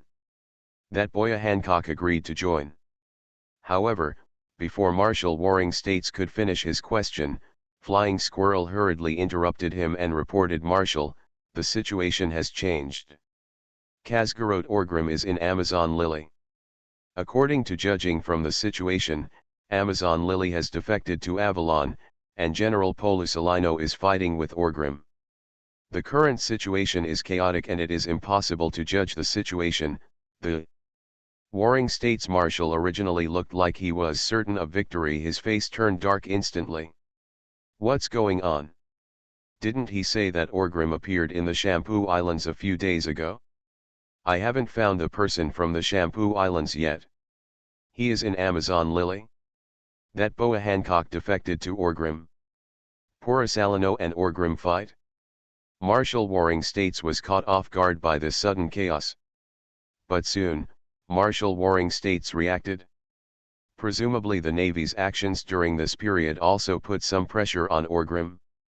Is he thinking of a way to break the situation? No, it can't be called a game break. This was not a game set against Orgrim alone. This is the general trend. The increased strength of the Navy headquarters is indeed not directed at Orgrim alone, but at the entire pirate camp. And Orgrim's actions should be a reaction, nothing more. But no matter what, the confrontation between Polusalino and Orgrim may lead to an escalation of the conflict. This matter cannot be underestimated. Not that he blamed Porisalino's behavior. It would be better to say that if Porisalino saw Orgrim during this operation, he would turn around and leave without even letting out a single fart. Then when he comes back, the Warring States period will deal with this old man like him severely. Now, it is reasonable for Porisalino and Orgrim to take action, and it is in line with the policy of their naval headquarters. Don't interfere in the battle, be prepared, our headquarters will quickly support you, the Warring States Marshal ordered without hesitation. Yes, Marshal, Lieutenant General Flying Squirrel also responded quickly. Without any nonsense, both of them quickly hung up the phone. Marshal Warring States looked seriously and said, "Ask Sakaski, no. Kuzan, forget it, I want Garp to dispatch quickly and go to the Windless Zone and Nine Snakes Island to support Porisalino. Are you treating me as a messenger?" Zifa said helplessly, but he quickly stood up and said, "I know." After Zifa left, the Warring States Marshal still felt a little helpless. Because he knew that he might not be able to catch up. Polusalino and Orgrim are the same thing now. When it gets dark, Polusala, there is no way that Nyo can continue to fight Orgrim. He is not that reckless. Once the fight is over, the Navy's face is not lost, which is enough. As for the mission, in fact, from the moment Orgrim appeared, it is already a failure. Garp, starting from the headquarters, it is impossible to catch up with the battle. However, no matter what, we must make a response. If the two of them get really angry, they must fight to the death. How many battles will it take? How many days and nights? Amazon Lily, Marshal Warring States looked back at the world map hanging behind him. If we start war mobilization now and mobilize enough warships to enter the Windless Zone. The Warring States Marshal was thinking about these things in his heart. Can you catch up? Can Amazon Lily be destroyed before Orgrim makes substantive arrangements for Amazon Lily? In theory, it seems feasible. Mobilize hundreds of warships, penetrate the Windless Zone, and start a war. In fact, it doesn't take much time to prepare. 3 to 5 days is enough. Within half a month, you can reach the Nine Snake Island where Amazon Lily is located. That's right, in fact, Marineford, Chambord Islands, Marijoa, etc. are not particularly far from Nine Snake Island. It's just that there was a windless zone inside, blocking everyone's way. Otherwise, if it's really far away, Rayleigh can swim across the Chambord Islands by freestyle, aren't you sick? But soon, Marshall Warring States noticed an inevitable problem. Originally, even if the Navy launched a war against Amazon Lily, it would only be to strengthen the walls and clear the country, seal off the sea areas, and isolate the Nine Snakes Island. To prevent Amazon Lily's warriors from going out to hunt, squeezing their living space, it would be best to block them until they have food shortages and collapse internally. When the time comes, the Navy will just go to the island to clean up the battlefield. But if we really want to start a war with Amazon Lily now, we can't have too much time to delay it. The battle must be fought quickly, otherwise Orgrim can intervene, mobilize his power, and compete with the Navy in the windless zone. If we want a quick victory, we have to fight a tough battle, but Amazon and Lily have millions of elites. Thinking of this, Marshall Warring States had a toothache. If we really try to bite this bone, the Navy will suffer a lot. This may even become the real trigger, causing an all-out conflict between the Navy and the pirate camp, and an all-out conflict with the Warhammer pirates. After much hesitation, the Warring States Marshal failed to make up his mind and launch a war. "Damn Orgrim," Marshal Warring States scolded angrily. "Every time this bastard takes action, it makes their naval headquarters very uncomfortable. He's neither good nor bad. Do you want to play with me like this every time?" If you think about it from the worst perspective, Amazon Lily joins the Avalon series. The Warring States Marshal once again placed his gaze on the sea map of the New World. After thinking for a while, his eyes flashed with light, and he whispered softly, "The Orgrim who integrated Amazon Lily has at least completely surpassed the Big Mom pirates who are also the Yonko. He can't possibly, if the situation remains as balanced as it is now, he will most likely start a war again. Within 3 to 5 years, the situation in the New World will inevitably undergo major changes. This is opportunity. The gains and losses of one city and one place are insignificant to a behemoth like the Navy. Amazon Lily can barely be regarded as such. But if we can seize this opportunity of the changes in the New World, perhaps the situation of the Navy will be greatly improved. This is somewhat important. Red hair, G-5, the Warring States Marshal rubbed his chin and thought for a while. Perhaps, then we can use these two forces as sharp knives. For a time, the Warring States Marshal's thoughts had extended from the Amazon Lily in the windless zone to the New World in the future. I have to say that sometimes, as a naval marshal, he is still very scary. A sledgehammer breaks into pirates. Author, Zippo. Chapter 508. The golden flash cut through the dense forest of the island, setting off a fierce explosion. Immediately afterwards, a powerful impact blew away everything around him. In the smoke, Porosalino's figure slowly condensed out.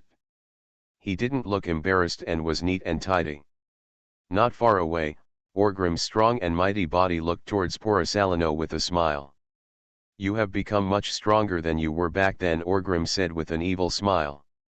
When he was in Impelton, although Porosalino was strong, he did not put any pressure on Orgrim. Now, I always feel that Porosalino is indeed developing in an all-round way. The two have fought against each other several times. In a domineering confrontation, although he was faintly suppressed by him, he did not have the feeling of breaking at the first touch. At the same time, he seemed to be more capable in terms of ability. The focus is on speed. In the past, there was a feeling that although the speed was fast, it could still be captured. Now, Porosalino is not only faster, but also very dexterous. There is a kind of antelope with horns. A natural feeling that is nowhere to be found. A smile appeared on the corner of Porosalino's mouth, and he said with a smile, "You can't make progress alone, this world does not belong to you." After the fight with Orgrim, Porosalino felt confident again. Although it was still difficult to compete head-on, he was not as weak as before. If he continues to fight like this, he and Orgrim would be able to fight. We have to fight Mew for 10 days. However, although Porisalino has become more confident, he has not inflated it. He knows that Orgrim is not in the strongest state now, and the night has not yet come. Really speaking, if you want to do it, if you want to kill Orgrim in this game, it is actually best to choose Judiciary Island, which is the sea and the island that never sleeps. Orgrim can only play half of his strength. If I could withstand the pressure Orgrim brought to me in the dark night, maybe, Porisalino thought in his heart. But soon, he dismissed this unrealistic idea. If you want to defeat Orgrim, you still need 2 generals. It would be best if you and Sakaski, one confronts you and the other supports you. Although he was a little tempted, Porisalino still felt that he should not seek death and challenge Orgrim in the dark. Otherwise, if he failed to play well, wouldn't he be seeking death? You are right, the world does not belong to me alone. Orgrim smiled and nodded. The moment he finished speaking, a powerful impact erupted from his feet again, and the figure rushed towards Porisalino at an extremely fast speed. Can you give me a little breathing space? Lord Hammer, Porisalino teased helplessly. At the same time, while he was talking, his body movements were not slow. Without saying a word, the golden light flashed under his feet and his figure disappeared. The next moment, Orgrim a punch had been punched into the ground where he was just now, and a powerful shockwave instantly invaded the ground. Then, it exploded from the inside out, making a big hole in the ground. Gee ha ha ha ha, you, a great naval admiral, actually called me Master Chui. Aren't you afraid that your marshal will go back and skin you? After Orgrim pulled his fist out from under the ground, he laughed and looked into the air and said. That's right, Porisalino was flying in the air at this time, with his arms crossed, countless golden light particles emerge around him. There's no one here. If you tell me, the marshal won't believe it, 8-foot Megatama Porisalino responded. Countless golden lights roared towards Orgrim. Are you juggling? Be a little more serious, Orgrim said with great disdain. The force of the impact wrapped around his arm, he raised his hand and waved, the powerful impact scattered the golden light into pieces in the air. At this moment, 2 slightly strange golden lights suddenly appeared, seemingly unintentionally mixed in with these ordinary golden lights, and flew towards Orgrim. A flash of surprise flashed in Orgrim's eyes, and then he grinned, and an impact force erupted from his feet, passing through 2 golden lights and rushing towards Porisalino in the air. Sure enough, the next second, a huge explosion instantly occurred where he was standing. How cunning! Is the laser hidden in it? Orgrim raised his leg and kicked Porisalino. Porisalino used both arms at the same time to block Orgrim's kick and said, otherwise, what can I do? After all, I am also a naval admiral, please save some face for me, okay? It's okay as long as we mean it. What do you mean? Orgrim looked at Porisalino with some amusement. Porisalino raised his leg and kicked Orgrim in the head. Orgrim changed his moves with both hands, blocked it from the side, and caught it suddenly. With this powerful kick, Tiankongyun sword, Porisalino chuckled. He held his free hands together in front of his chest, and a beam sword appeared in his hand. He waved his sword and slashed at Orgrim. That's right, you suddenly appeared here, I couldn't possibly do nothing, right? But if we fight, we can't tell the winner, so let's just be nice, okay, Porisalino said while playing. You moved your hands with such force that I didn't feel the meaning of meaning. Orgrim's armed color was domineering, and he blocked the Tiankongyun sword, and then hit Porisalino's chest with a backhand punch with impact force. A cruel flash flashed in Porisalino's eyes. Shouted in a low voice, void light slash. The moment he finished speaking, the Tiankongyun sword in his hand disappeared directly and penetrated Orgrim's armed and domineering arm. Then, it solidified in an instant and slashed towards Orgrim's chest. At the same time, Porosalino's figure also transformed into elements instantly. However, Orgrim's armed domineering force finally captured some of it, and then a powerful impact hit Porosalino's chest. Although he failed to successfully transform into elements and dodge the blow, most of his strength was somewhat dissipated. A stream of blood spilled from the corner of Porosalino's mouth, and his figure was directly blasted out of the air.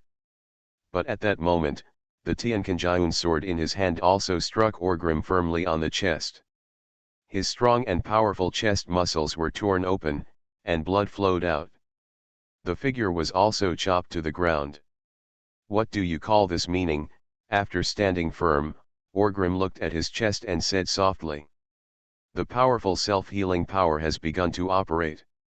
He deliberately mobilized the muscles in his chest to force the wounds together and stop them. The blood stains were covered. At this time, Porosalino also fell to the ground again from the air, covering his chest with one hand. Although the bones were not broken, he felt that his internal organs had received some impact. The injury was not serious, but he felt a little uncomfortable. "Of course, if I am not injured, the marshal will think there is something wrong with me after I go back," Porosalino forced a smile and said. "Don't make it sound like you're my undercover agent in the Navy, okay?"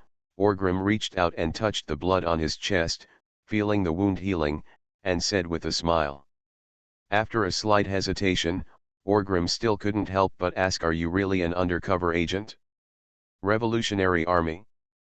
Porosalino's expression changed and he said, "Don't talk nonsense, I'm an up-and-coming admiral of the Navy." "Why did your face change so quickly? Am I really right?" Orgrim asked in surprise. "You guy is the best at confusing right and wrong." "I'm afraid you'll mess with me," Porosalino said angrily. "In fact, he is really not an undercover agent, but sometimes rumors can be very hurtful in this ocean.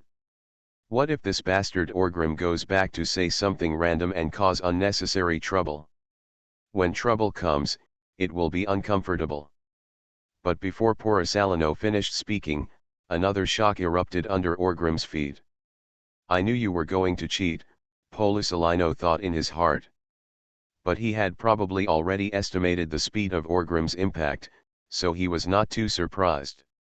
However, at this moment, he discovered that Orgrim's speed a little faster. Shadow. There is a shadow behind Orgrim. This is, Porosalino was shocked and slashed forward with the Tiankanjiun sword in his hand. Sure enough, in the next moment Orgrim had broken through in front of him, raised his arm horizontally to block his head, directly held the Tiankanjiun sword, and shouted, "Tyrannosaurus charging elbow." As the words fell, he struck with an elbow towards Porosalino's chest. But the moment his elbow touched Porosalino's chest, a look of confusion appeared on Orgrim's face. Color. No sense of reality? Impossible. The blades on the arms are all solid, there is no reason for the elemental transformation to be so fast. The powerful impact blasted towards Porosalino's body. In an instant, Porosalino was blasted to pieces by the force of the impact. "Is it really fake?" Orgrim raised his eyebrows and said. "It feels faster than elementalization." "What method? Is it the same as his knife?" "Between the light beams, virtual and real changes." Sure enough, soon the golden light gathered in the distance, and Porosalino looked frightened, patted his chest and said, "It's so scary. I was almost hit hard by you, and you still called me despicable. You actually hid your speed when you attacked me. This is all thanks to the 6 styles of your navy, and the application of the shaved step." Orgrim grinned. After a slight pause, Orgrim continued, "On the other hand, you seem to have more ways to save your life. What was that just now? Elementalize? Or something else? Faster than elementalization, right?" Porosalino looked at Orgrim helplessly and said, "Don't set a trap for me. Don't think that you can get my words out of me just by unintentionally telling the secret of how you speeded up just now. Why should I tell this to you, A pirate. Gee ha ha ha ha, you are really smart. Orgrim laughed and said. Before Porisalano could speak again, Orgrim struck out with a palm and said, "The roar of the Dragon King." A ferocious dragon roared out from his arm and crashed straight into Porisalano. Yet a mirror, the golden light flashed in Porisalano's hand, and it bounced out with a refraction. At the same time, Orgrim's domineering look seemed to capture something. He looked in that direction and took a deep breath into his abdomen. As soon as Porisalano stood firm, he saw Orgrim's chest swelled and his face turned slightly red. "Breath of the Dragon King," Orgrim shouted loudly. The powerful impact force was spat out by Orgrim. The impact force turned into airflow and spread out in a fan shape towards Porisalano. It's not the kind of powerful impact that plows away the ground. Instead, countless small and medium-sized impacts continued to explode in the airflow, covering the area with saturation strikes. Porisalano frowned slightly. Something was wrong. Although the move seemed to have changed, there is no fundamental difference, right? Orgrim is not someone who likes to do these fancy tricks. While thinking in his mind, his movements were not slow. He stepped on it, his eyes wanted to catch Orgrim's figure, reflect it, avoid this move, and at the same time seize the initiative to make the move. But after sweeping his eyes, he found that the smoke and dust raised by countless impact forces covered Orgrim's figure. A burst of instinctive domineering energy spilled out, but he found that he was very confused by the invisible force of impact. Porisalano was shocked. Before he could think about it, the ground suddenly cracked. Then, Orgrim's palm stretched out from under the ground and grabbed Porisalano's ankle. "Caught you," Orgrim said with a ferocious smile. "You are listening to novels at Bless Up channel. Wish you happiness and luck. How do you feel about this novel? Please like and leave a comment." A Sledgehammer Breaks into Pirates. Author, Zippo. Chapter 509. Not good, Porisalano thought to himself. At the moment when Orgrim grabbed his ankle, Porisalano, who had always been calm, finally became serious. There was even a hint of fear in his eyes. He is not Sakaski, and he is not as tough as Sakaski. If he is caught by Orgrim, not to mention not being able to use his speed, he may be taken away by the opponent, and his legs may be broken in the end. Orgrim was also a little excited, finally catching this old man. This blow can even be the one that determines the outcome of this battle. With the force of impact in his hand, Orgrim decided to break Porisalano's ankle without hesitation. At the same time, the look of fear in Porisalano's eyes dissipated, replaced by ruthlessness and determination. In Orgrim's sight, Porisalano's figure quickly expanded, and then returned to normal. The force in his hand increased, and at the moment when he was about to pinch Porisalano's ankle, dazzling golden light penetrated Orgrim's eyes. Then, the powerful explosion and impact force instantly buried Orgrim. Armed domineering energy burst out instantly, covering his whole body, but the scorching heat pressed down on Orgrim, making him unable to block it at all. He was forced to be pressed deep beneath the ground again by the force of the explosion. For a moment, Orgrim felt that his thoughts were drifting away and his brain was a little empty. What followed was a feeling of pain that spread all over the body. Cough, Orgrim spit out a mouthful of old blood. Although he couldn't see anything clearly in the darkness, he could feel that the blood was hot. He had been in close contact with a strong explosion and was almost exploded. Especially the hand that had just grabbed Porisalano's ankle, there was no flesh and blood left in the palm, and the bones were burnt black, exposed to the air and soil. After spitting out a mouthful of old blood, Orgrim finally regained his thoughts. He endured the pain on his body, exploded with the force of the impact, and rushed out from the depths of the ground in one breath. Breaking through the charred ground, Orgrim returned to the surface again. Looking at the scene in front of me at this time, I was a little surprised. The deep pit was a deep pit created by a violent explosion. Even some of the surrounding ground was turned into magma by the high temperature of the explosion. This is self-destruct, Orgrim thought with some surprise. The domineering aura covered him. Soon, he caught an equally weak figure. It was Porisalino.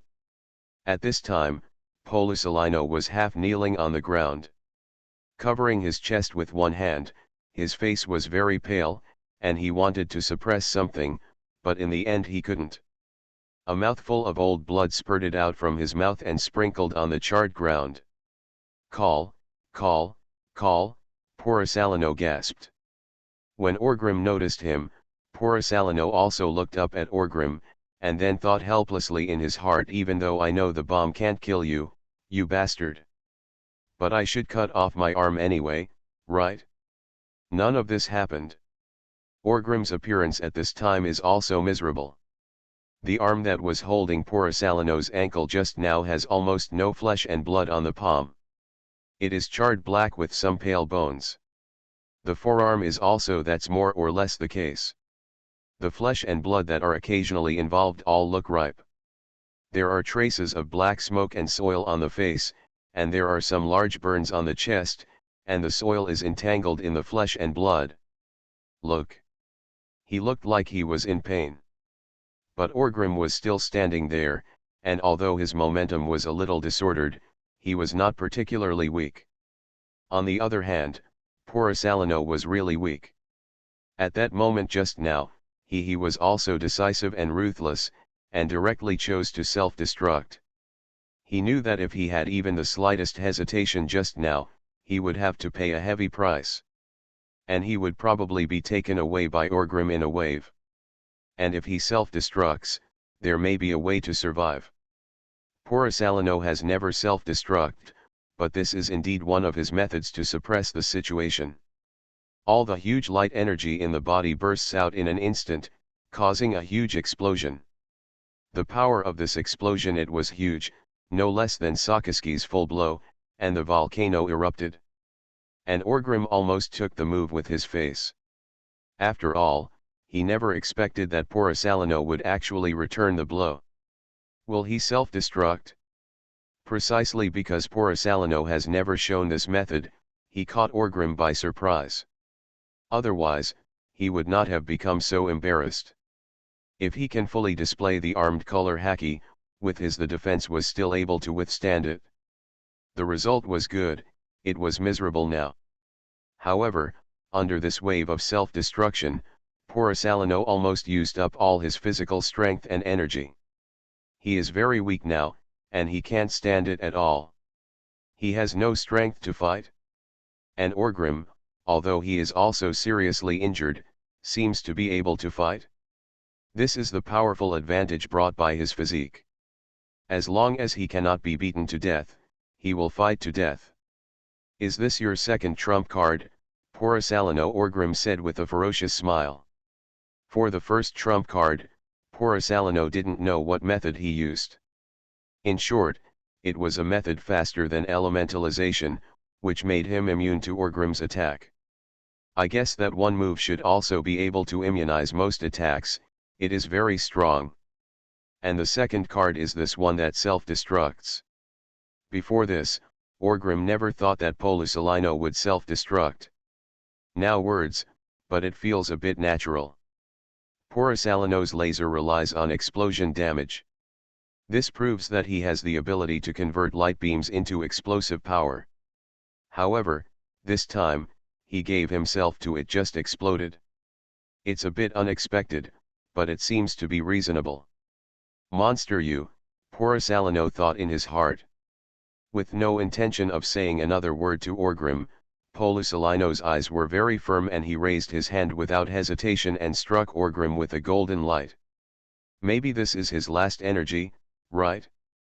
A powerful impact burst out from Orgrim's other arm, directly destroying the light. And at the moment when the explosion raised smoke and dust, blocking the sight of the two of them, Porisalino turned around without hesitation, folded his hands in front of his chest, and shouted in a low voice, "Yata mirror." This is what happened. His last strength. The moment the words fell, the last bit of power in Porisalano's body was finally released. His figure turned into a golden light and pierced the sea surface, aiming directly at the warship on the sea in the distance. That's right, after a false shot, Admiral Porisalano chose to run away without hesitation. How to spell? He has no fight left. If he had stayed for one more minute, Orgrim would have pushed him to the ground and exploded. He would have no power to fight back. Of course Orgrim also noticed this, and felt a little annoyed. A shock wave exploded in the air and hit the warship. Lieutenant General Flying Squirrel also tried his best at this time. He took out the saber from his waist and rushed out facing Orgrim's shock wave. "Flying Squirrel kills," the Flying Squirrel shouted. The saber in his hand struck the shock wave with a swift and fierce strike. Then, the powerful force knocked him back directly and broke the mast of the warship. But the powerful impact was indeed blocked by him. The remaining power did not bring much burden to the warship. At the same time, Porisalano was also the handle fell from the light and fell on the deck. There was no time to explain anything. He held on to his weakness and ordered, turn the wheel, let the outer wheel run, and leave the sea quickly." Porisalano knew that he had lost. Lost due to carelessness. If Orgrim hadn't grabbed his ankle, maybe he could fight Orgrim until dark. But sometimes, in the battle between masters, it is often just a moment, a flaw that determines the outcome. Orgrim looked at the Navy warship and Porisalano, who were escaping in embarrassment. It's also funny and angry. He did not follow up with another shock wave. Because it doesn't make much sense, Lieutenant General Flying Squirrel, it's not that wasteful. This guy Porisalano is really difficult to deal with. Maybe he has some trump cards that he doesn't use. Moreover, his condition is indeed not very good. It seemed that this was the first time since the Battle of Butter Island that he had been so seriously injured. Even from the outside, the current injuries are far more terrifying than those on Butter Island.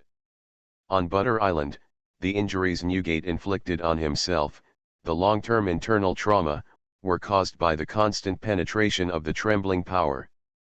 There wasn't much visible trauma. Now, in short, it is extremely embarrassing. I saw your two trump cards clearly. Next time, you may not be so lucky, Porisalano.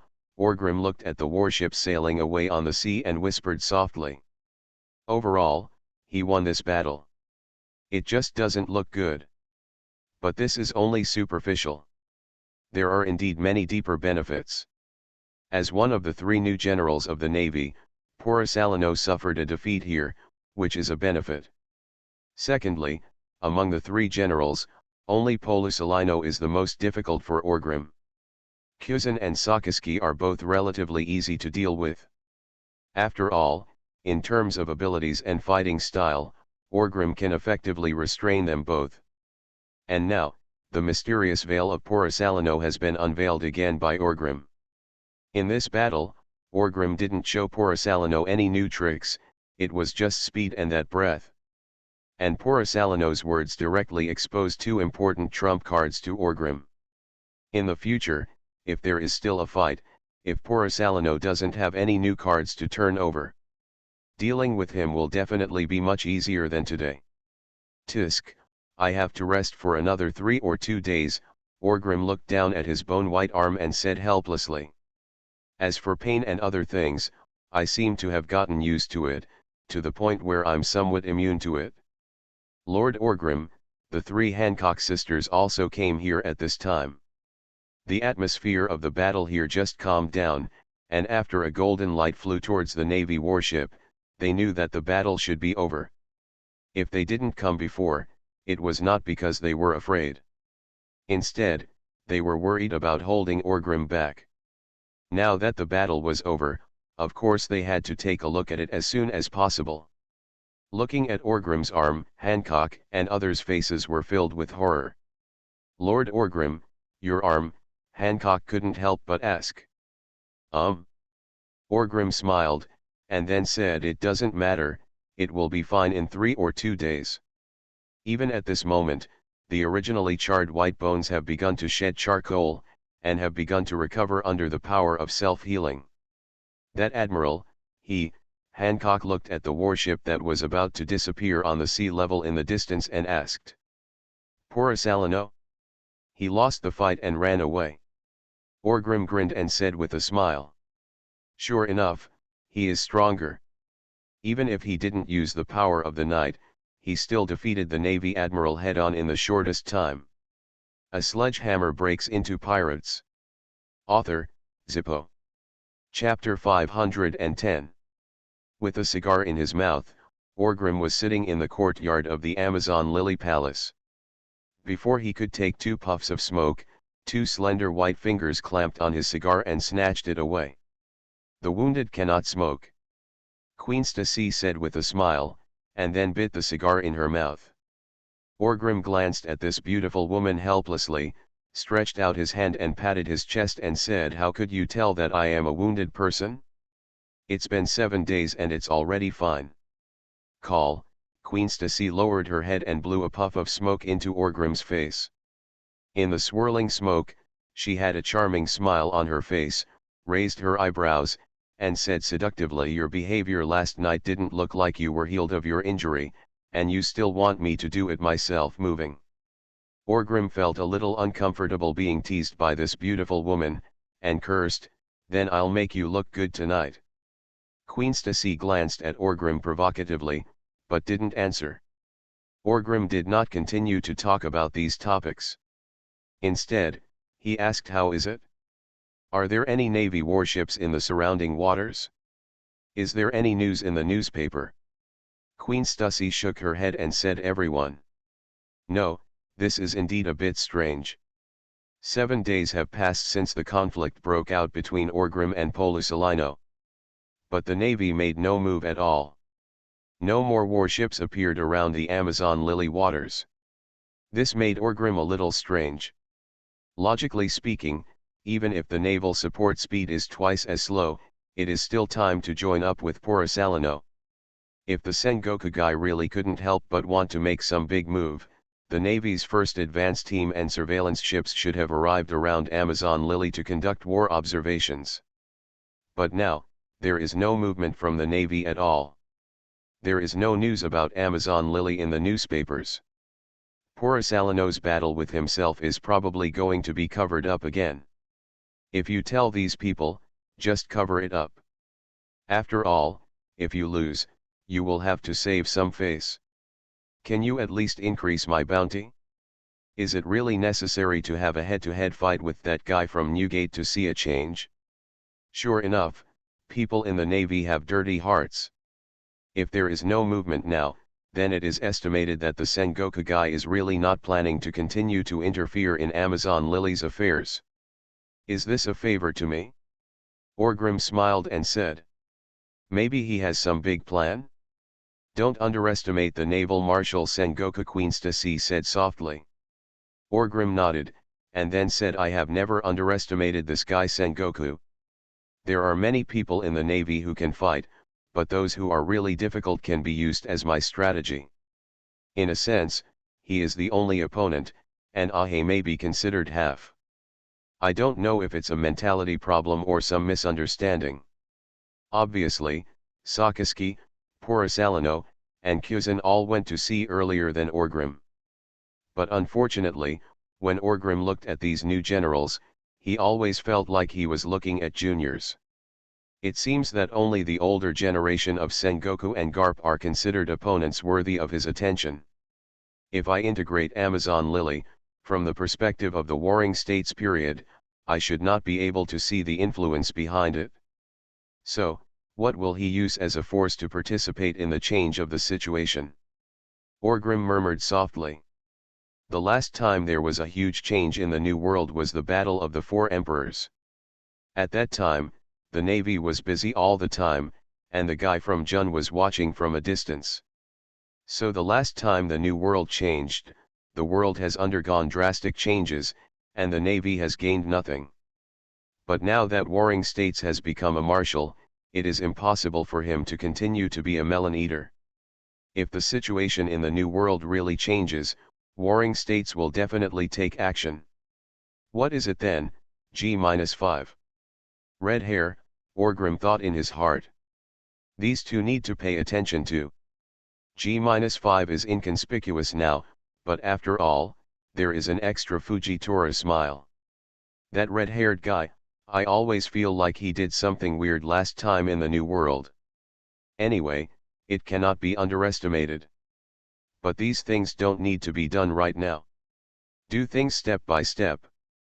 After Orgrim thought about it for a while, he decided to ask Gangplank to follow up on these two forces and observe them after he went back. The rest will have to wait until Amazon Lily arranges it.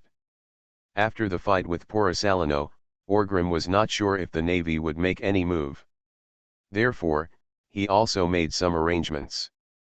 It is not a wise choice to ask the Warhammer pirates to invest their strength in the windless zone to compete with the Navy. So Orgrim did not call his brothers. Instead, he made a phone call to Shiji, the half-retired boss, and invited him to come to Amazon Lily to appreciate the scenery of Daughter Island. Of course, the protective boss Shiji rejected Orgrim without hesitation. Until Orgrim asked him to help bring Amazon Lily's Nine Snake Island back to the New World. Boss Shiji reluctantly said he would come. But 7 days have passed and Boss Shiji has not arrived yet. This made Orgrim very unhappy. When you went from Melview to Marineford all by yourself. It only took 3 or 4 days. Amazon Lily is not very far from Marineford. You haven't been here for a week. Can you be more serious? How am I worse than Roger? Your goddess is dead. I killed it myself. On the other hand, after Hancock came back, he even ignored his injuries and rushed to make arrangements with the people on Nine Snake Island to enter the New World. In the beginning, there was naturally a lot of opposition. But Hancock's charm is high enough, and with the former figure of Guliliosa, well, the previous emperors still had some prestige. Keep telling those people about the current situation and weigh the pros and cons. At the same time, coupled with Orgrim's status as the pirate emperor, he naturally has a favorable impression in Amazon Lily, a pirate country. Especially since he is powerful enough. Let Amazon Lily, a country that advocates the strong, not be very resistant to this matter. The storm of opposition did not last long and dissipated in 3 or 2 days. Now, the people of Amazon Lily are preparing to migrate. But they still don't know how to migrate. Is there a large fleet from the Warhammer pirates coming to pick them up? Just when Orgrim was thinking about these things, Hancock walked in from the courtyard door. Her injuries were not fully healed yet, and her face was slightly pale, but this paleness gave her a morbid beauty. Delicacy and strength, the entanglement of beauty and injury. All in all, it's beautiful. Queen Stussy was sitting on Orgrim's lap at this time. After seeing Hancock, her face looked a little unhappy, but she didn't say anything unpleasant. Of course, she didn't change her movements. She was still sitting on Orgrim's lap, looking like a hostess.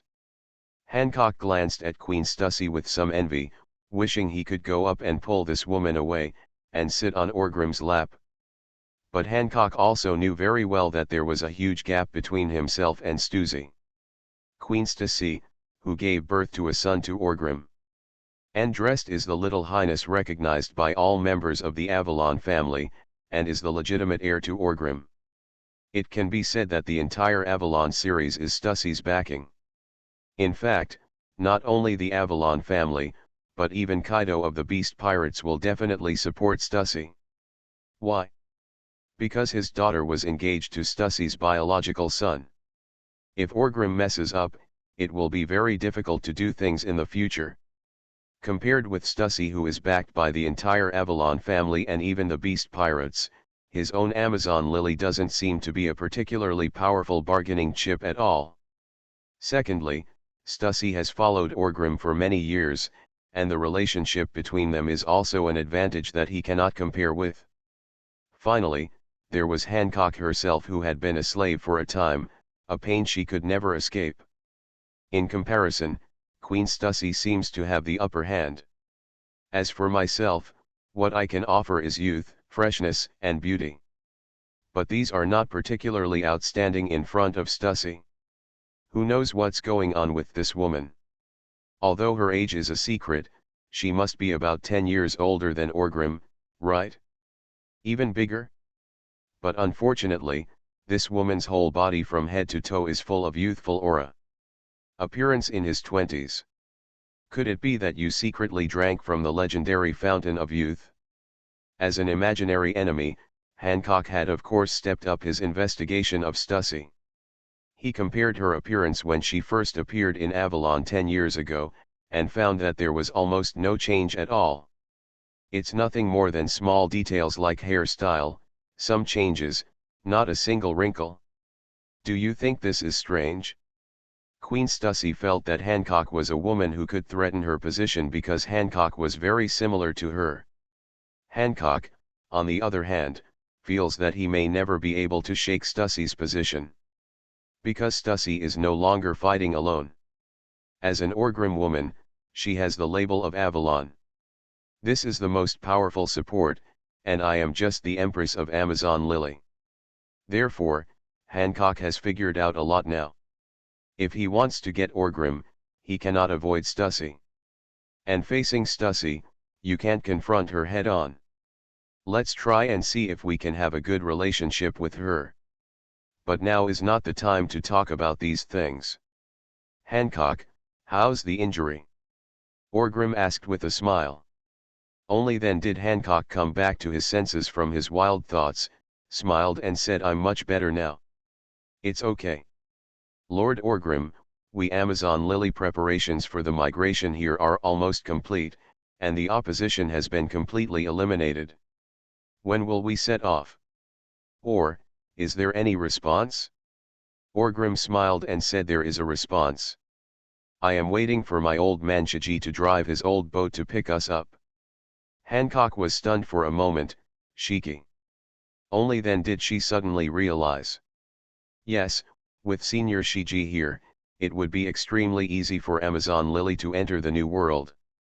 This matter was much simpler than she imagined. Everything is at your disposal, Lord Orgrim.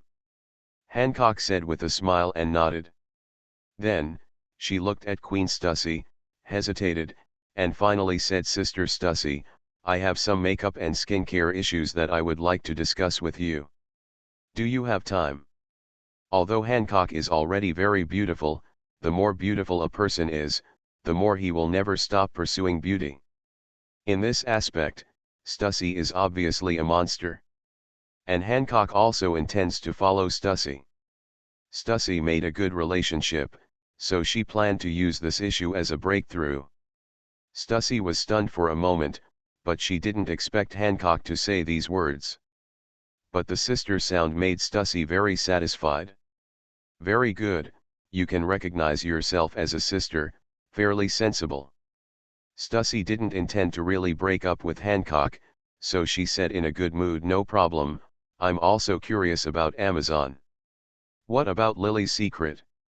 After all, every generation of Empress seems to be a representative of strength and beauty.